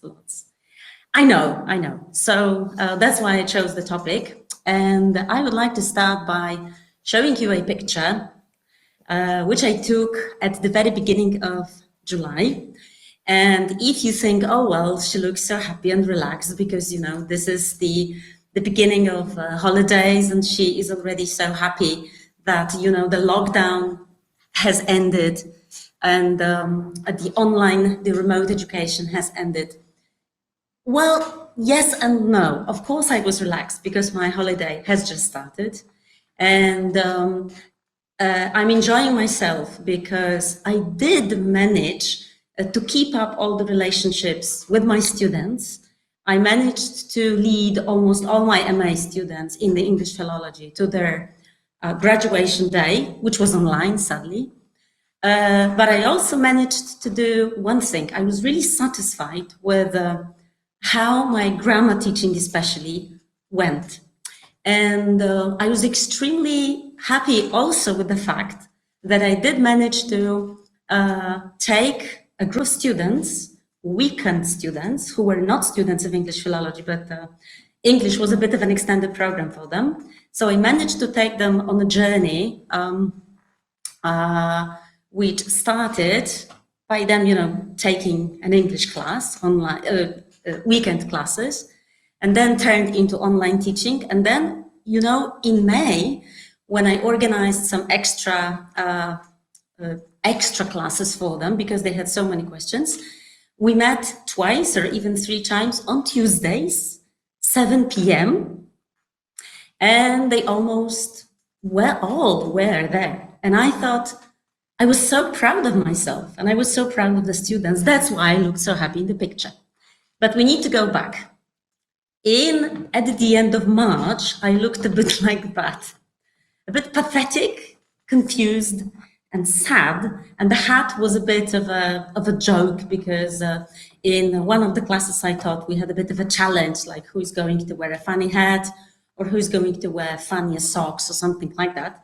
But I looked so lost and so confused because 2 or 3 weeks into the remote education, I started feeling the lockdown effects, okay? And one of those lockdown effects, as I call them, was that I was beginning to feel that my grammar lessons, the parts of grammar, were not as satisfactory as I would like them to be. And I would like to start with 2 jokes, because I think it might be a good idea at this point. One joke was this: 2 teachers are talking in the teacher's lounge, in the teacher's room. What did you do today? Well, I did the present perfect, but I'm not quite sure what they did. And this is a joke written in the pre-lockdown times. Now, when I found myself explaining grammar to the students, sometimes talking to 18 black tiles in my teams, I was feeling like this more and more. Okay, so I really had no idea what they did. And the second thought that I had, thinking about my unsuccessful teaching, I thought, was this. And this is something connected to what Marta was talking about, isn't it? So the kids don't listen, so I have to repeat myself, and I'm always repeating myself. You know, when you teach adults, it's different, isn't it? You don't feel like you repeat yourself a lot. But I did find that in my remote teaching, especially in the first couple of weeks, because I wanted my students to be engaged, I found myself to be over-agitated, hyper-agitated, and talking much more, as if I felt that if I spoke English more and faster, maybe, my students will not fall asleep. And because I had to teach them, you know, the difficult bits of grammar, because I'm talking like B2, C1 level students. Okay, so here it is me, you know, sitting and you know, feeling lost and confused, and feeling like all those, you know, lockdown effects weighing down on me, on my shoulders. You know, I repeat myself more. I'm not quite sure what they do. I feel I lose them. Has anyone felt like that? Or did anyone feel like that at any moment? There is a person, Gosia, who says, been there, done that. So thank you. I wasn't alone there. And I was trying to think about how to improve the situation. And I thought to myself, what happens in the classroom that my students manage to pay attention? And I thought, well, in the classroom it's kind of easy because you have the relationship between the students, and you can feel the vibes, and you can literally feel, I think, when they stop paying attention, and you can see the eyes glazing over and so on and so on. But once you see the tiles on the screen of a computer, you don't really know who's there, what happens. So I thought, I need to throw away my favorite lengthy grammar explanations, because maybe the students just switch off because they think, well, it's another boring lecture, so maybe I'll stop paying attention. And once they stop paying attention at this point, they don't pay any attention, you know, in the further part of the lesson. And I was really sorry about this because I like my grammar explanations.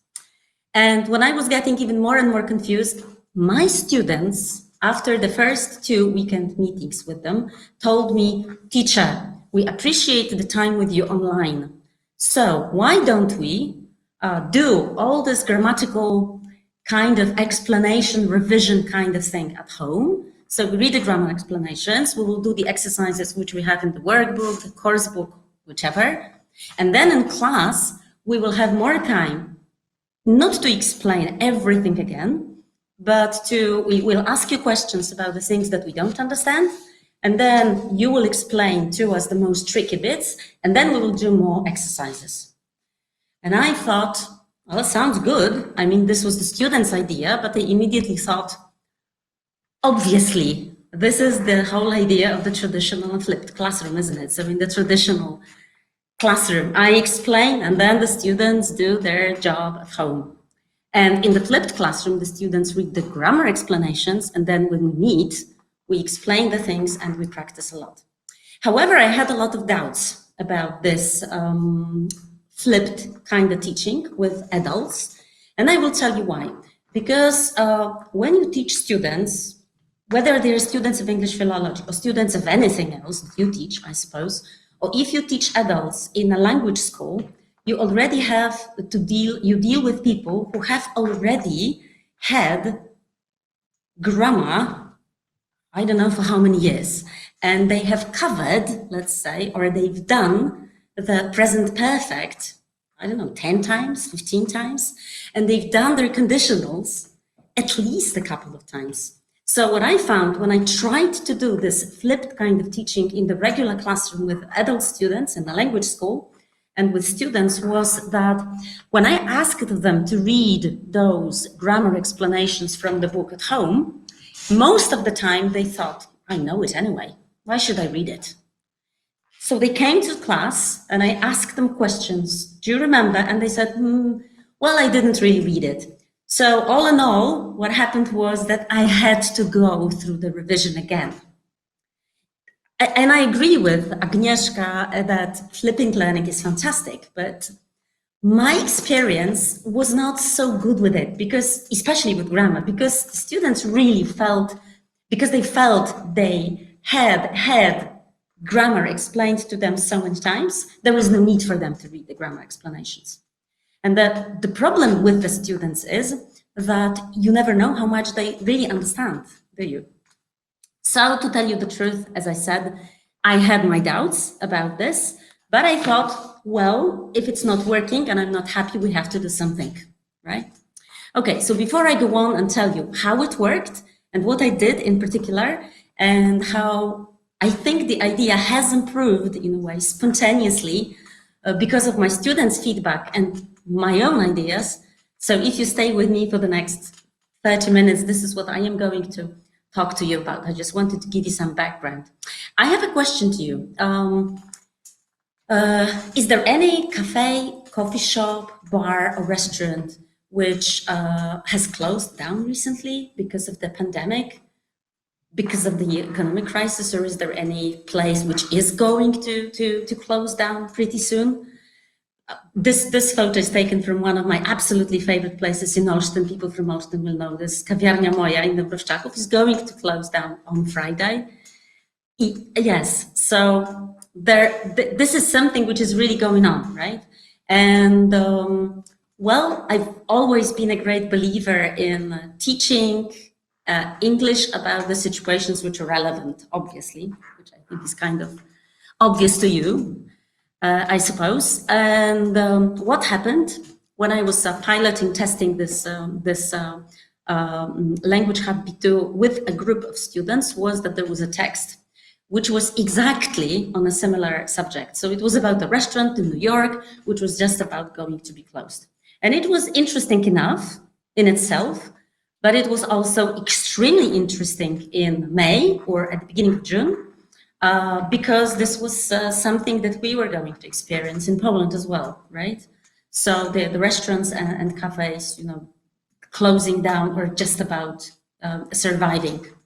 So I think I'm also a great believer in teaching grammar from the context, especially at a more advanced level. And I'll tell you a bit about this a little bit later. So obviously, I love it when in the course book you have got an exercise, okay, drawing the student's attention to some particular grammatical structure. So when the text is written in such a way that it's interesting, but it also contains a lot of target language, that is target structure. And in this case, it's conditionals, mixed conditionals, second conditional, third conditional, which I think is not so easy for some of my students. So I really love it, okay? I think that whenever you have this structure in a way hidden in the text, that's perfect. So this is what I would normally do. Even if I have a course book in which we don't have the target structure, that's what I would normally do. I would tell my students, please, can you write down all the examples of conditionals which you will find, and then we'll have a bit of a discussion. But with the flipped learning, what happened was that I said, okay, so we are going to talk about conditionals more in the next class, the next 2 weeks that we meet. And in the meantime, would you please do the grammar explanations, the exercises, and also, of course, more grammar explanations, which I have already shown you, at the end of the book in this case, right? Because very often these books are organized in such a way that they've got grammar references at the end. And to my surprise, it worked quite well. And the students were prepared, and they did read the grammar explanations. They asked me quite a lot of questions. I expanded on their ideas a little bit, and I added or changed two points, which they suggested. because I think it is also my job to ask the right questions to the students. And also, it's not just that you do the exercises, but you have to practice using the structure in a special way, okay? So, what happens? There is one problem, okay, with reading the grammar explanations at home and doing the exercises. The problem may be, as I was saying before, that you have students from different backgrounds, different classes, okay, different schools. So when they come to study, they have already covered their present perfect or conditionals a number of times. And I think on the one hand, flipping grammar instruction makes a lot of sense in this mixed ability, grammatically speaking, kind of environment. Because if there is a student whose grammatical competence is very high, they will need to go through the explanations and maybe through 2 exercises to realize, got it, I understand, everything's clear. And you might have a student who will go through the grammar explanations and will think, well, I don't really get it. I need to explain it more. Maybe they will find a YouTube video. Maybe they will find some extra resource book, which obviously you can recommend as well. So in a way, I think what happens in the classroom, if I give my grammar explanations, it's 10 minutes, maybe 15, the same amount of time for everyone. And different students might need different amounts of grammar revision and grammar explanations, especially when they come to an advanced class, B2, B2 plus, C1, and so on, even B1 plus. So I thought that is a great advantage. However, when I tried to work like this in the past, as I was saying before, it didn't always work because the students also said, well, we went through those grammar explanations, we did 2 exercises which were in the course book or in the workbook, and that was enough. And I think that if you have a modern course book, like Language Hub, for example, I'm not going to do it online because I would get totally lost. So I would just wanted to tell you about those 250 exercises. That's something that my students who took this part in the pilot lessons absolutely loved it, because you have grammar preparation section, grammar practice sections, and all together there are quite a lot of different activities. And when the students do the activities, they can decide how much time they want to devote to it. If they get 150% in their self-test, they think they can say, fine, I'm done. I don't have to do any more grammar revision. I don't have any questions to the teacher. But those students who see that they are struggling maybe with a structure, and when they do all those 3 sections on unreal conditionals and they see they have, I don't know, 60% maybe, they can do it again and again and again, and maybe write down more difficult aspects of this particular grammar form or structure. Okay, so I think that for me, this is a great advantage of flipping grammar instruction, okay? That students at different levels can choose how much they want to do. And when we are together in the classroom, obviously, the students who are really good get bored and I lose them. And the students who are really weak do not get enough anyway, because they need more explaining from me. Okay, so what happens in the classroom? The students come back, okay, they spend some time reading the instruction, the explanations, doing the activities, both in the course book, workbook, grammar app in this case, and so on. And then the students ask me questions about the things they don't understand. So they come up with their questions ready. And of course, these may be some basic questions from the explanations, but very often, the longer we learned to work in this way, what happened was that the students came up with maybe more complex questions. So for example, just to give you an example, in the text about the restaurant, there was a sentence, if there was less competition in the area, I think the business would be much more successful. And one student came up with a question, is it possible to change the sentence in this way? If there was less competition in the area, I think the business would have been much more successful. And the student asked me, does that mean that this particular business has already closed down? And of course we said, yes, exactly, that's the difference. Here, the restaurant is closed. Here, the restaurant is surviving, but it's still open. Yeah? So because the students did a lot of their grammar work at home, we had more space and more time to discuss different kinds of questions. Okay, so we would use, the Blackboard in whatever. I think we used Teams with them. So this is how it worked.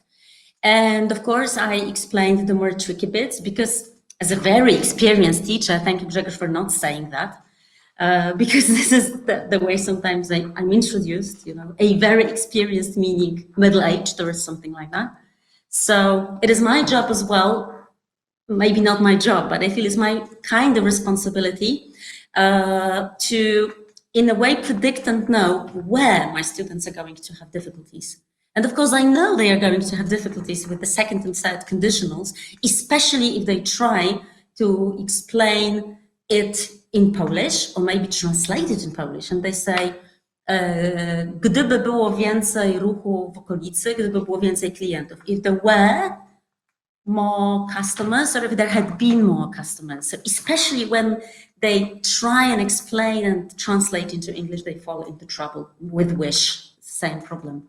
So what I also tried to do, I went through all those activities I found, and I picked up those sentences which seemed tricky, well, even to me, okay?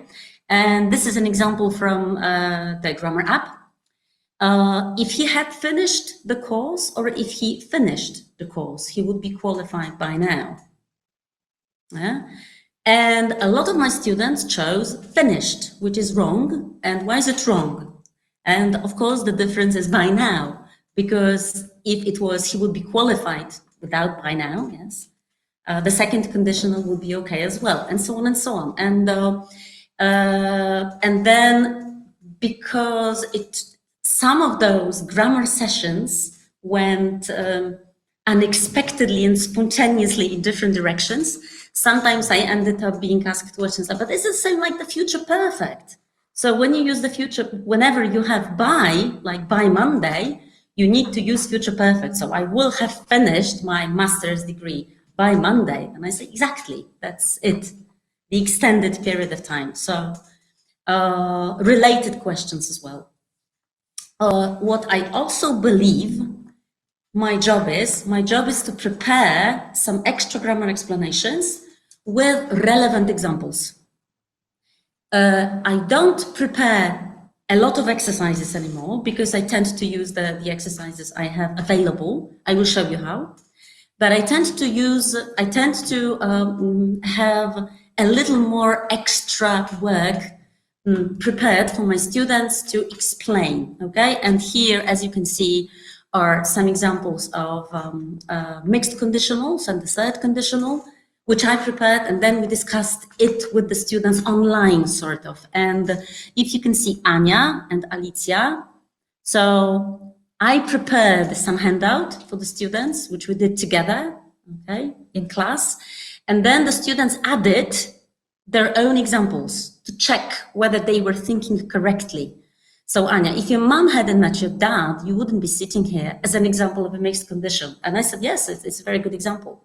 And so on and so on. So I believe, as a teacher, I think it's a good idea to prepare examples which are relevant for the students and meaningful for the students. But I don't tend to prepare so many activities like exercises. So I'll tell you a little more about that in a moment. Questions, the right question. And if I asked you now, is everything clear about the things I'm saying so far? What do students usually say? Yes, it is. Okay, when you are in the classroom, you can see the faces, yes. And the students will write, yes. But then a test comes or an exam comes and the students learn to their surprise that maybe they really do not understand what the mixed conditional is in English. Okay, next question then. Is this the right question? Do you have any questions? And if you have students like me, well, I don't have the Witcher in my class, obviously, but I do have students like that who tend to avoid you, not to look you in the eye, and you have any questions like, no. Of course, they never do, okay? Because they think everything is clear when the teacher is explaining. And when I was doing a teacher training course, I learned that these are terrible questions, okay? Do you have any questions, and is everything clear? So the good questions, the right questions are, what questions do you have?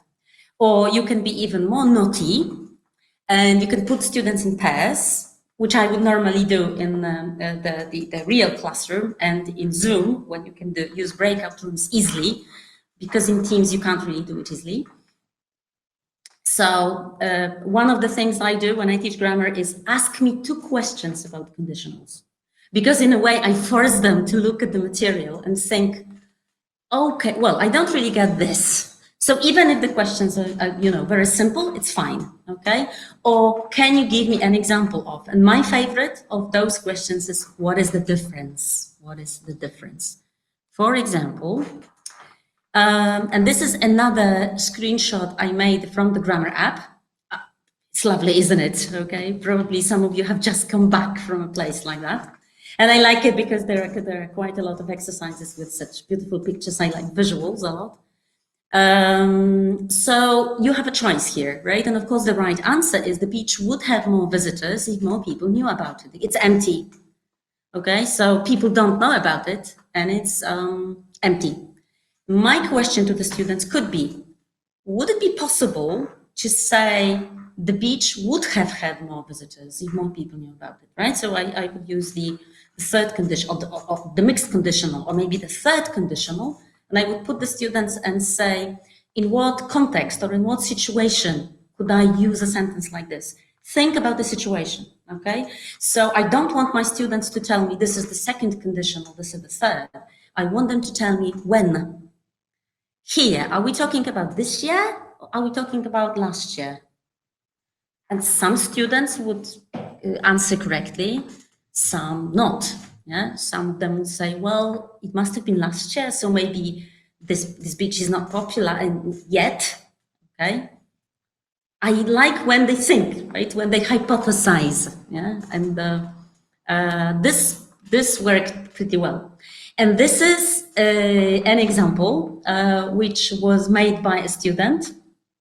I asked them to think about situations in which they would use the third conditional or the mixed conditional. And there was a student, a young girl, Alicia, and she had put 2 sentences on the board, virtual board, obviously, and said, okay, which do you think is true about me? And she's a cheeky girl, as you can see. And one of the boys in the group said, well, Alicia, if I were wiser is about you, because you're really not that smart yet. So it was also students' ideas, which I liked very much, because I think what I really enjoyed about working with the students in this way was that I observed, not with all the students, okay, don't get me wrong, that would be too ideal, but with a lot of students, I observed the real kind of curiosity about grammar. And this is something which obviously I enjoyed a lot, but I think it was possible because we had time for that and space in class. Okay, we practice using the structure. As I was saying, I don't really like to write new activities for students. What I like to do is I like to take an exercise from a book and to turn it so that it's true about the student's life, which I think is easy and probably everybody does it. Why is it good? First of all, I remember from being a student of English in Łódź Philology, and I'm sure Marta will agree with me there, that when we had to take our exam, spoken exam in the 3rd or 4th year, everybody told us you have to use a third conditional or a mixed conditional in a sentence, in a conversation, because one of the examiners is really fond of it.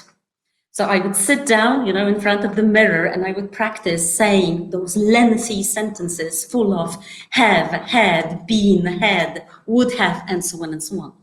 So I know from experience that using the third and the second, the third, the mixed condition is very difficult.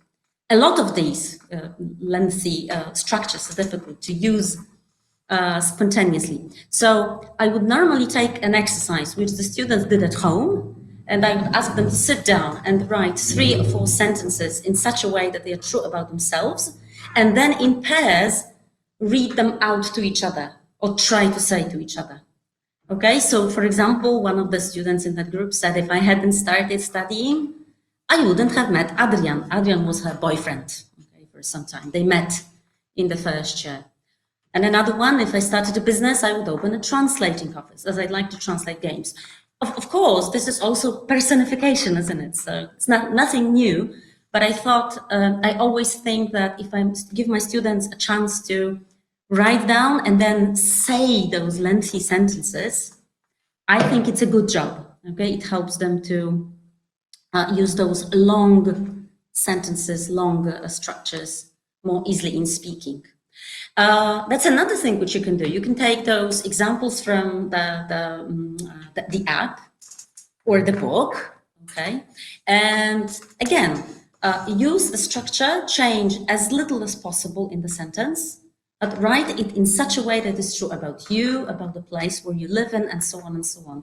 And for example, this photo, one of the students wrote such a sentence: Gold Up would have more visitors if more people knew about it. I suppose now a lot of people know about Gold Up because for a long time it was the only place in Poland where there were no COVID patients. So I think it's sort of familiar right now, but I guess it wasn't.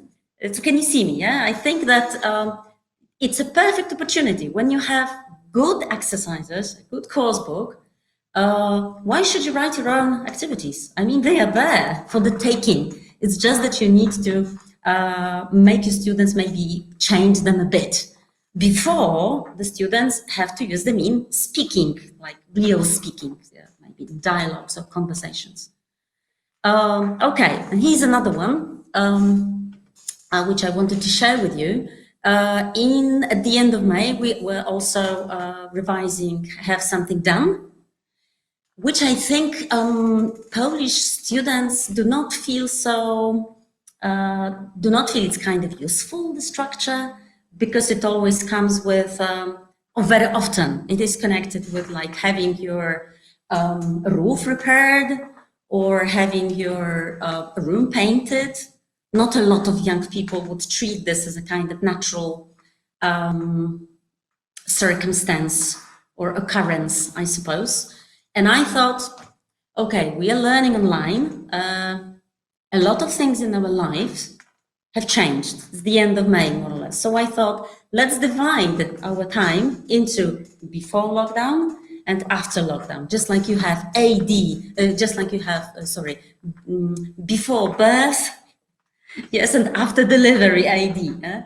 So I thought before lockdown, after lockdown. And I thought, think about your everyday activities. What changed in your life? What did you have done? What did someone do for you before lockdown? And what did you do? What do you do now when we have the lockdown, when we have online education? Yeah, before COVID. Thank you very much, Grzegorz. That's fantastic. So before COVID, after COVID could be. Anyway, the students suddenly came up with a lot of ideas because I thought this particular structure turned out to be absolutely useful and relevant, okay?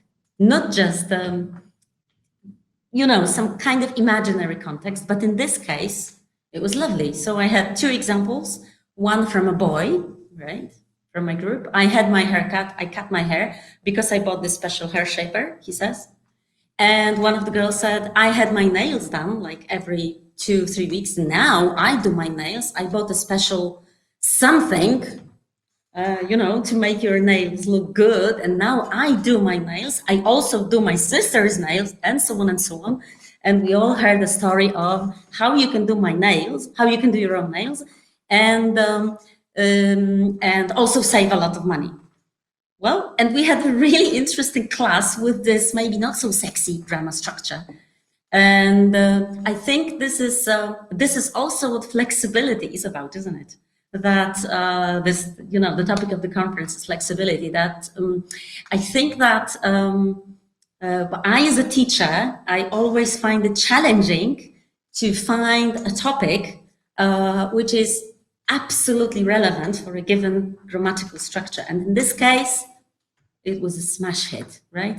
And I must tell you that all the students from this group had absolutely no problem with using have something done later on, because it was such a vivid example, wasn't it?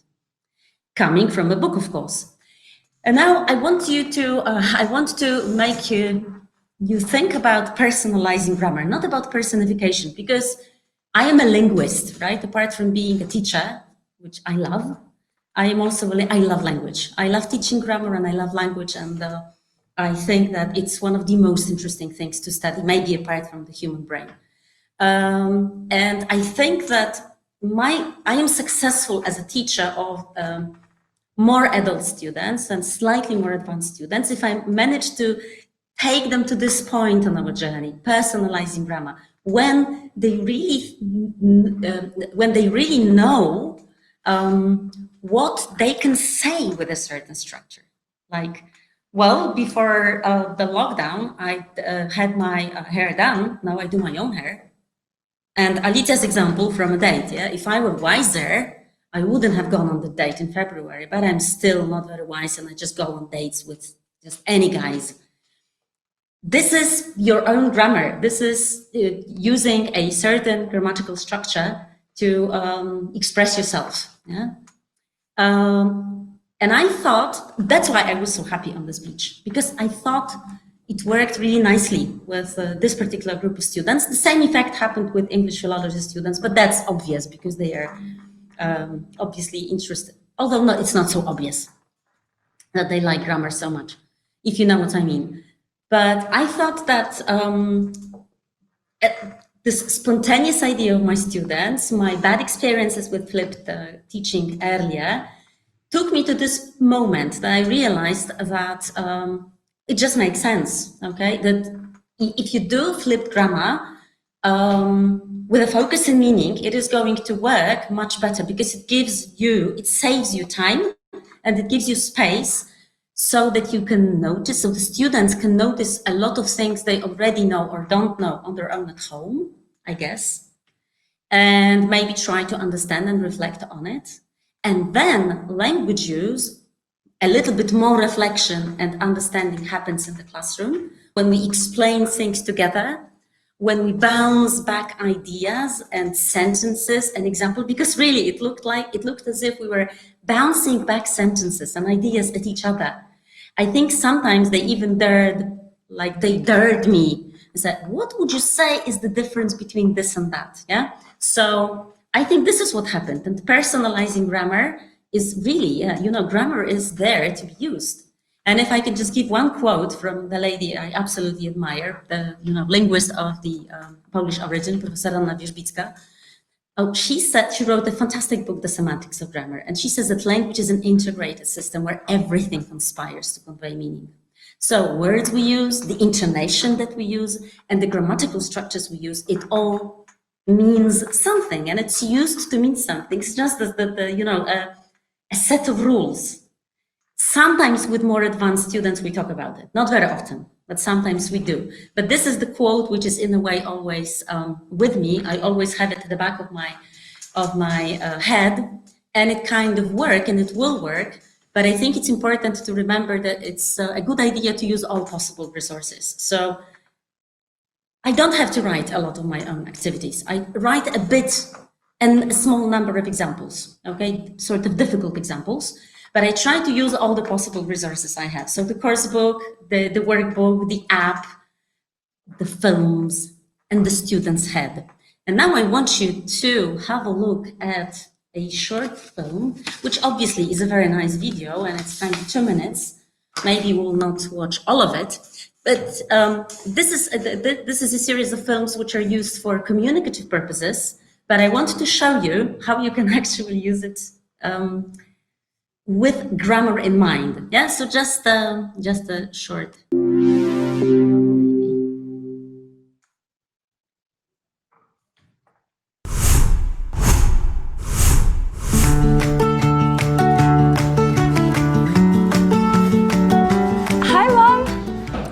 Is that you? Yes, it's me, Mom. What are you up to? Is it a good time? Yes, darling. I'm just putting the shopping away. Guess who I bumped into at the store? Mabel Sanderson. She's got 5 grandchildren, you know. Yes, I know. You've told me before, several times. Sorry, I didn't catch that. Are you in that cafe again? Why don't you work from home? You've got such a lovely apartment. It gets a bit lonely being in that apartment on my own. Actually, that brings me to what I was calling about. I've got some big news. Oh, Amanda, I'm so happy for you. So who is he? Who is who? Oh, Mandy, come on. Who you're marrying, of course. Marrying? Mom? Hello? You're breaking up. I'm not getting married. Hello? No, Mom, I'm not getting married. Oh. Oh, Mom, I'm only 25. I'm not ready to settle down.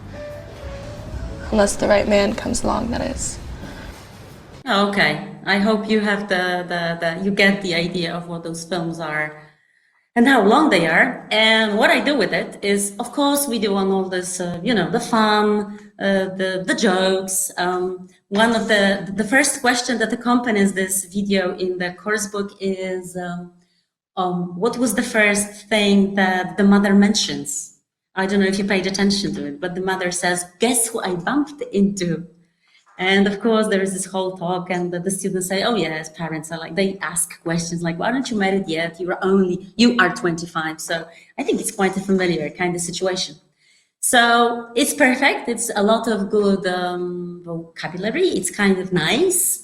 But what I do with this kind of video as well is at home as homework, watch it again, watch it with the subtitles or look at the script and find all the examples, one example, whatever, of the target structure I want. In this case, I wanted my students to find any example of a conditional sentence they can find, plus any grammatical structures, sentences, or phrases which are unusual for them, or puzzling, or strange, okay? Because here we have grammar in use, like, personalized grammar, language in use, grammar and communication. And here I look at what some of my students suggested. Okay, so that was the film, okay. I don't know if you caught it, when she said, "I'm not ready to settle down unless the right man comes along," that is.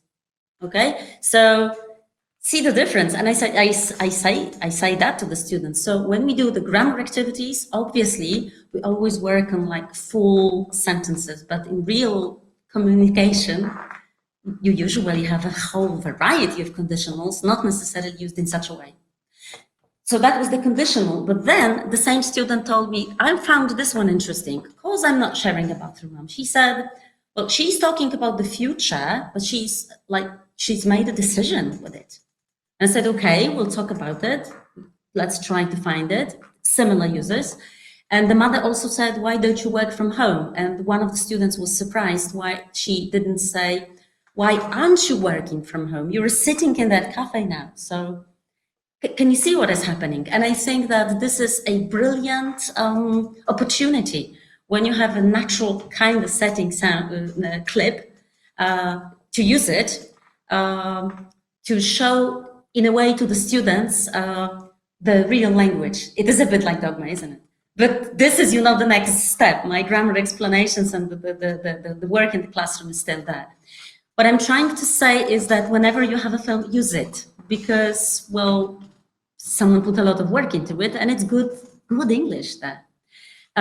If you have the time, and if you want to stimulate your students even more, one thing I love to do with the English philology students, but not only, as a trend of this year, was to tell them, okay, take an episode of your favorite series, which you love, and find out the examples of all conditionals. And I'll show you the result of this kind of homework. Okay. So here you've got 2 sentences from Umbrella Academy and Stranger Things. So the 2 series which the students like to watch, obviously. And look, what happens here, these are not your typical conditionals, okay? Like the one from Stranger Things. If anyone asks where I am, I've left the country. This is what Mike says, one of the characters. Or if we're both going crazy, then we go crazy together, right? So Yeah, or if you believe in yourself just once, great things are going to happen for you. So these are quite unusual kinds of conditionals, which I think is fantastic, because it also shows to the students, well, we've got those typical sentences, but we also have got less typical sentences. So to sum up, I felt kind of proud of my students and myself, because together, not all of them, as I was saying, but quite a lot, like almost a whole group, I would say, in this case. I think my students learned to be a bit more curious, and I think a bit more reflective, definitely more active, and definitely more independent as learners. And to finish up, just yesterday, I was phoned by the dean of that of the place where I teach at weekends, and he said, well, your students are asking about you, and they're saying they want grammar with you, or some other classes with you, some, you know, the integrated English teaching, whatever with you, whether online or offline. And I thought, well, I'm so happy to hear that, because I think that we did a really good job, okay? And I think that this model could easily be used on, not just online, but also offline. But I suppose most of us are going to teach online anyway, so I'm definitely going to stick to it, because I like my role as a teacher as a bit of an expert, obviously. The fact that on the one hand, I don't have to keep talking, so my lengthy explanations are out of the window, but in came curiosity and questions and digging deeper in a way. And I have become a sort of a partner in crime, so that we look at all those curious, unusual grammatical examples together, both from the course book, from the language app, from the clips, but also from real life examples. They learned to you know, ask me questions from books they read or films they watch, because I think it's a bit of a habit which you need to build up. And a bit of a guide as well, right? Because as I was saying, I think it's important as a teacher for me to know also maybe to anticipate what kind of problems my students are going to have. And I like the role of myself as a guide, yeah? Not just as an expert, because I'm not just an expert, but just to finish up with a lovely quote from George Bernard Shaw. That I'm not a teacher only, a fellow traveler of whom you ask the way. I pointed ahead of myself as well as you. And this was a very difficult semester for me, but I learned from my students, I think, as much as they learned from me, because I learned that flipped classroom can work. I mean, flipped teaching. And there are still some new things I can introduce into my teaching and learning, even though I'm a bit experienced. Okay, I hope that you will want to use maybe some of those ideas or think about some of those things. And if there is any feedback you want to give me, thanks a lot for bearing with me. I don't know how fast that was, but that was very fast. I'm not sure whether it's for you. Thank you very much, Monika. That's a real teacher at work, wasn't it? Looking forward. I knew you would be like that, yeah. But it's always nice to sort of see and watch you deliver. Okay, thank you very much. Thank you very much, Monika. Now, a couple of housekeeping rules to finish off. First of all, Iwona already promised that you would all be getting this, and you will indeed. In a day or two, you will get a follow-up email from us, in which, amongst others, you will be provided with a couple of individual access codes to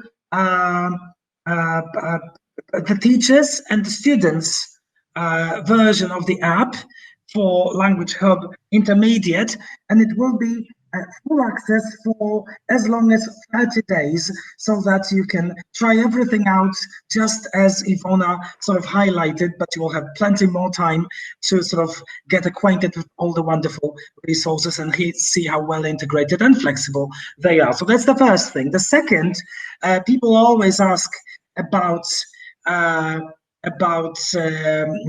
slides and about the certificates. So by all means, this is the magic link, the link that I understand you use to register for the conference, and that's where you can download a personalized certificate for this event, which we know you also like. As well as a selection of the slides from all the sessions, plus sample pages of this mediation hub, and also a complete guide to the Language Hub series. People have already started asking about alternative levels. If you need any alternative levels of Language Hub, simply get in touch with the relevant local Macmillan representative, and I'm sure they will be able to assist you. And you know who they are, I hope. So that's the second thing. The third thing is that, of course, you can also find out all about the Language Hub series just by clicking on our online catalog, and we are providing you with the link here for ease of reference. And last but not least, two things. One is the competition. Remember the competition where you were supposed to answer this question and win one of the 3 complete copies of the Mediation Hub. We do have the winners, and the winners, I only have got their first names, but we will be able to retrieve your full details from the chat after we finish, and we will get in touch with the 3 people after the conference, so you will have a pleasant surprise. The 3 people are Halska, Joanna, and Agnieszka. Of course, there was more than one Joanna and more than one Agnieszka, so it will be a little bit of a surprise, but bear with us for maybe a day and you will hear from us definitely. And of course, you will also get your complimentary copy of the hub. And now the final bit of information that I've been asked to pass on, I feel a little iffy about it because it kind of advertises my sessions, but we also have a new offer for those institutions that choose to adopt Language Hub this academic year. And if they do, then you can get in touch with us at Macmillan, with the teacher training department, and choose one of these 2 sessions that I will be very happy to deliver for you online. One is, as you can see, on how to assess learners online and offline, and the other is how to help learners, young adult learners, deal with potential and very real communicative failures, again, when teaching them online and or offline. All the details about this offer are available on the Macmillan website. Again, we are providing you with the link at the bottom of the slide for ease of reference. If you need any further details, please get in touch with us again, either with Iwona Krzemińska directly. Iwona, perhaps you will be able to provide your email address for us now. That would be helpful, or quite simply with your local Macmillan representative, and they will be always ready to help.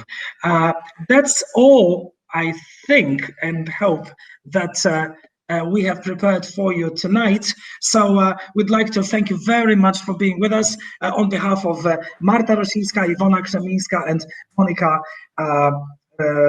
Cichmińska, of course, and my humble self as well. Good luck with your teaching, whether online, offline, or a combination of the 2. And we hope to see you again before too long, perhaps at the upcoming IATEFL conference, which is an online version of the conference, but I'll be there as well in Łódź and delivering my plenary. Monica says she will be there too. Okay, so at least 2 of us are going to be there. Marta as well, actually, so 3 of us are going to be there, as a matter of fact, with different sessions. All right, so thank you very much once again on behalf of all of us. Good evening, everybody, and hope to see you again.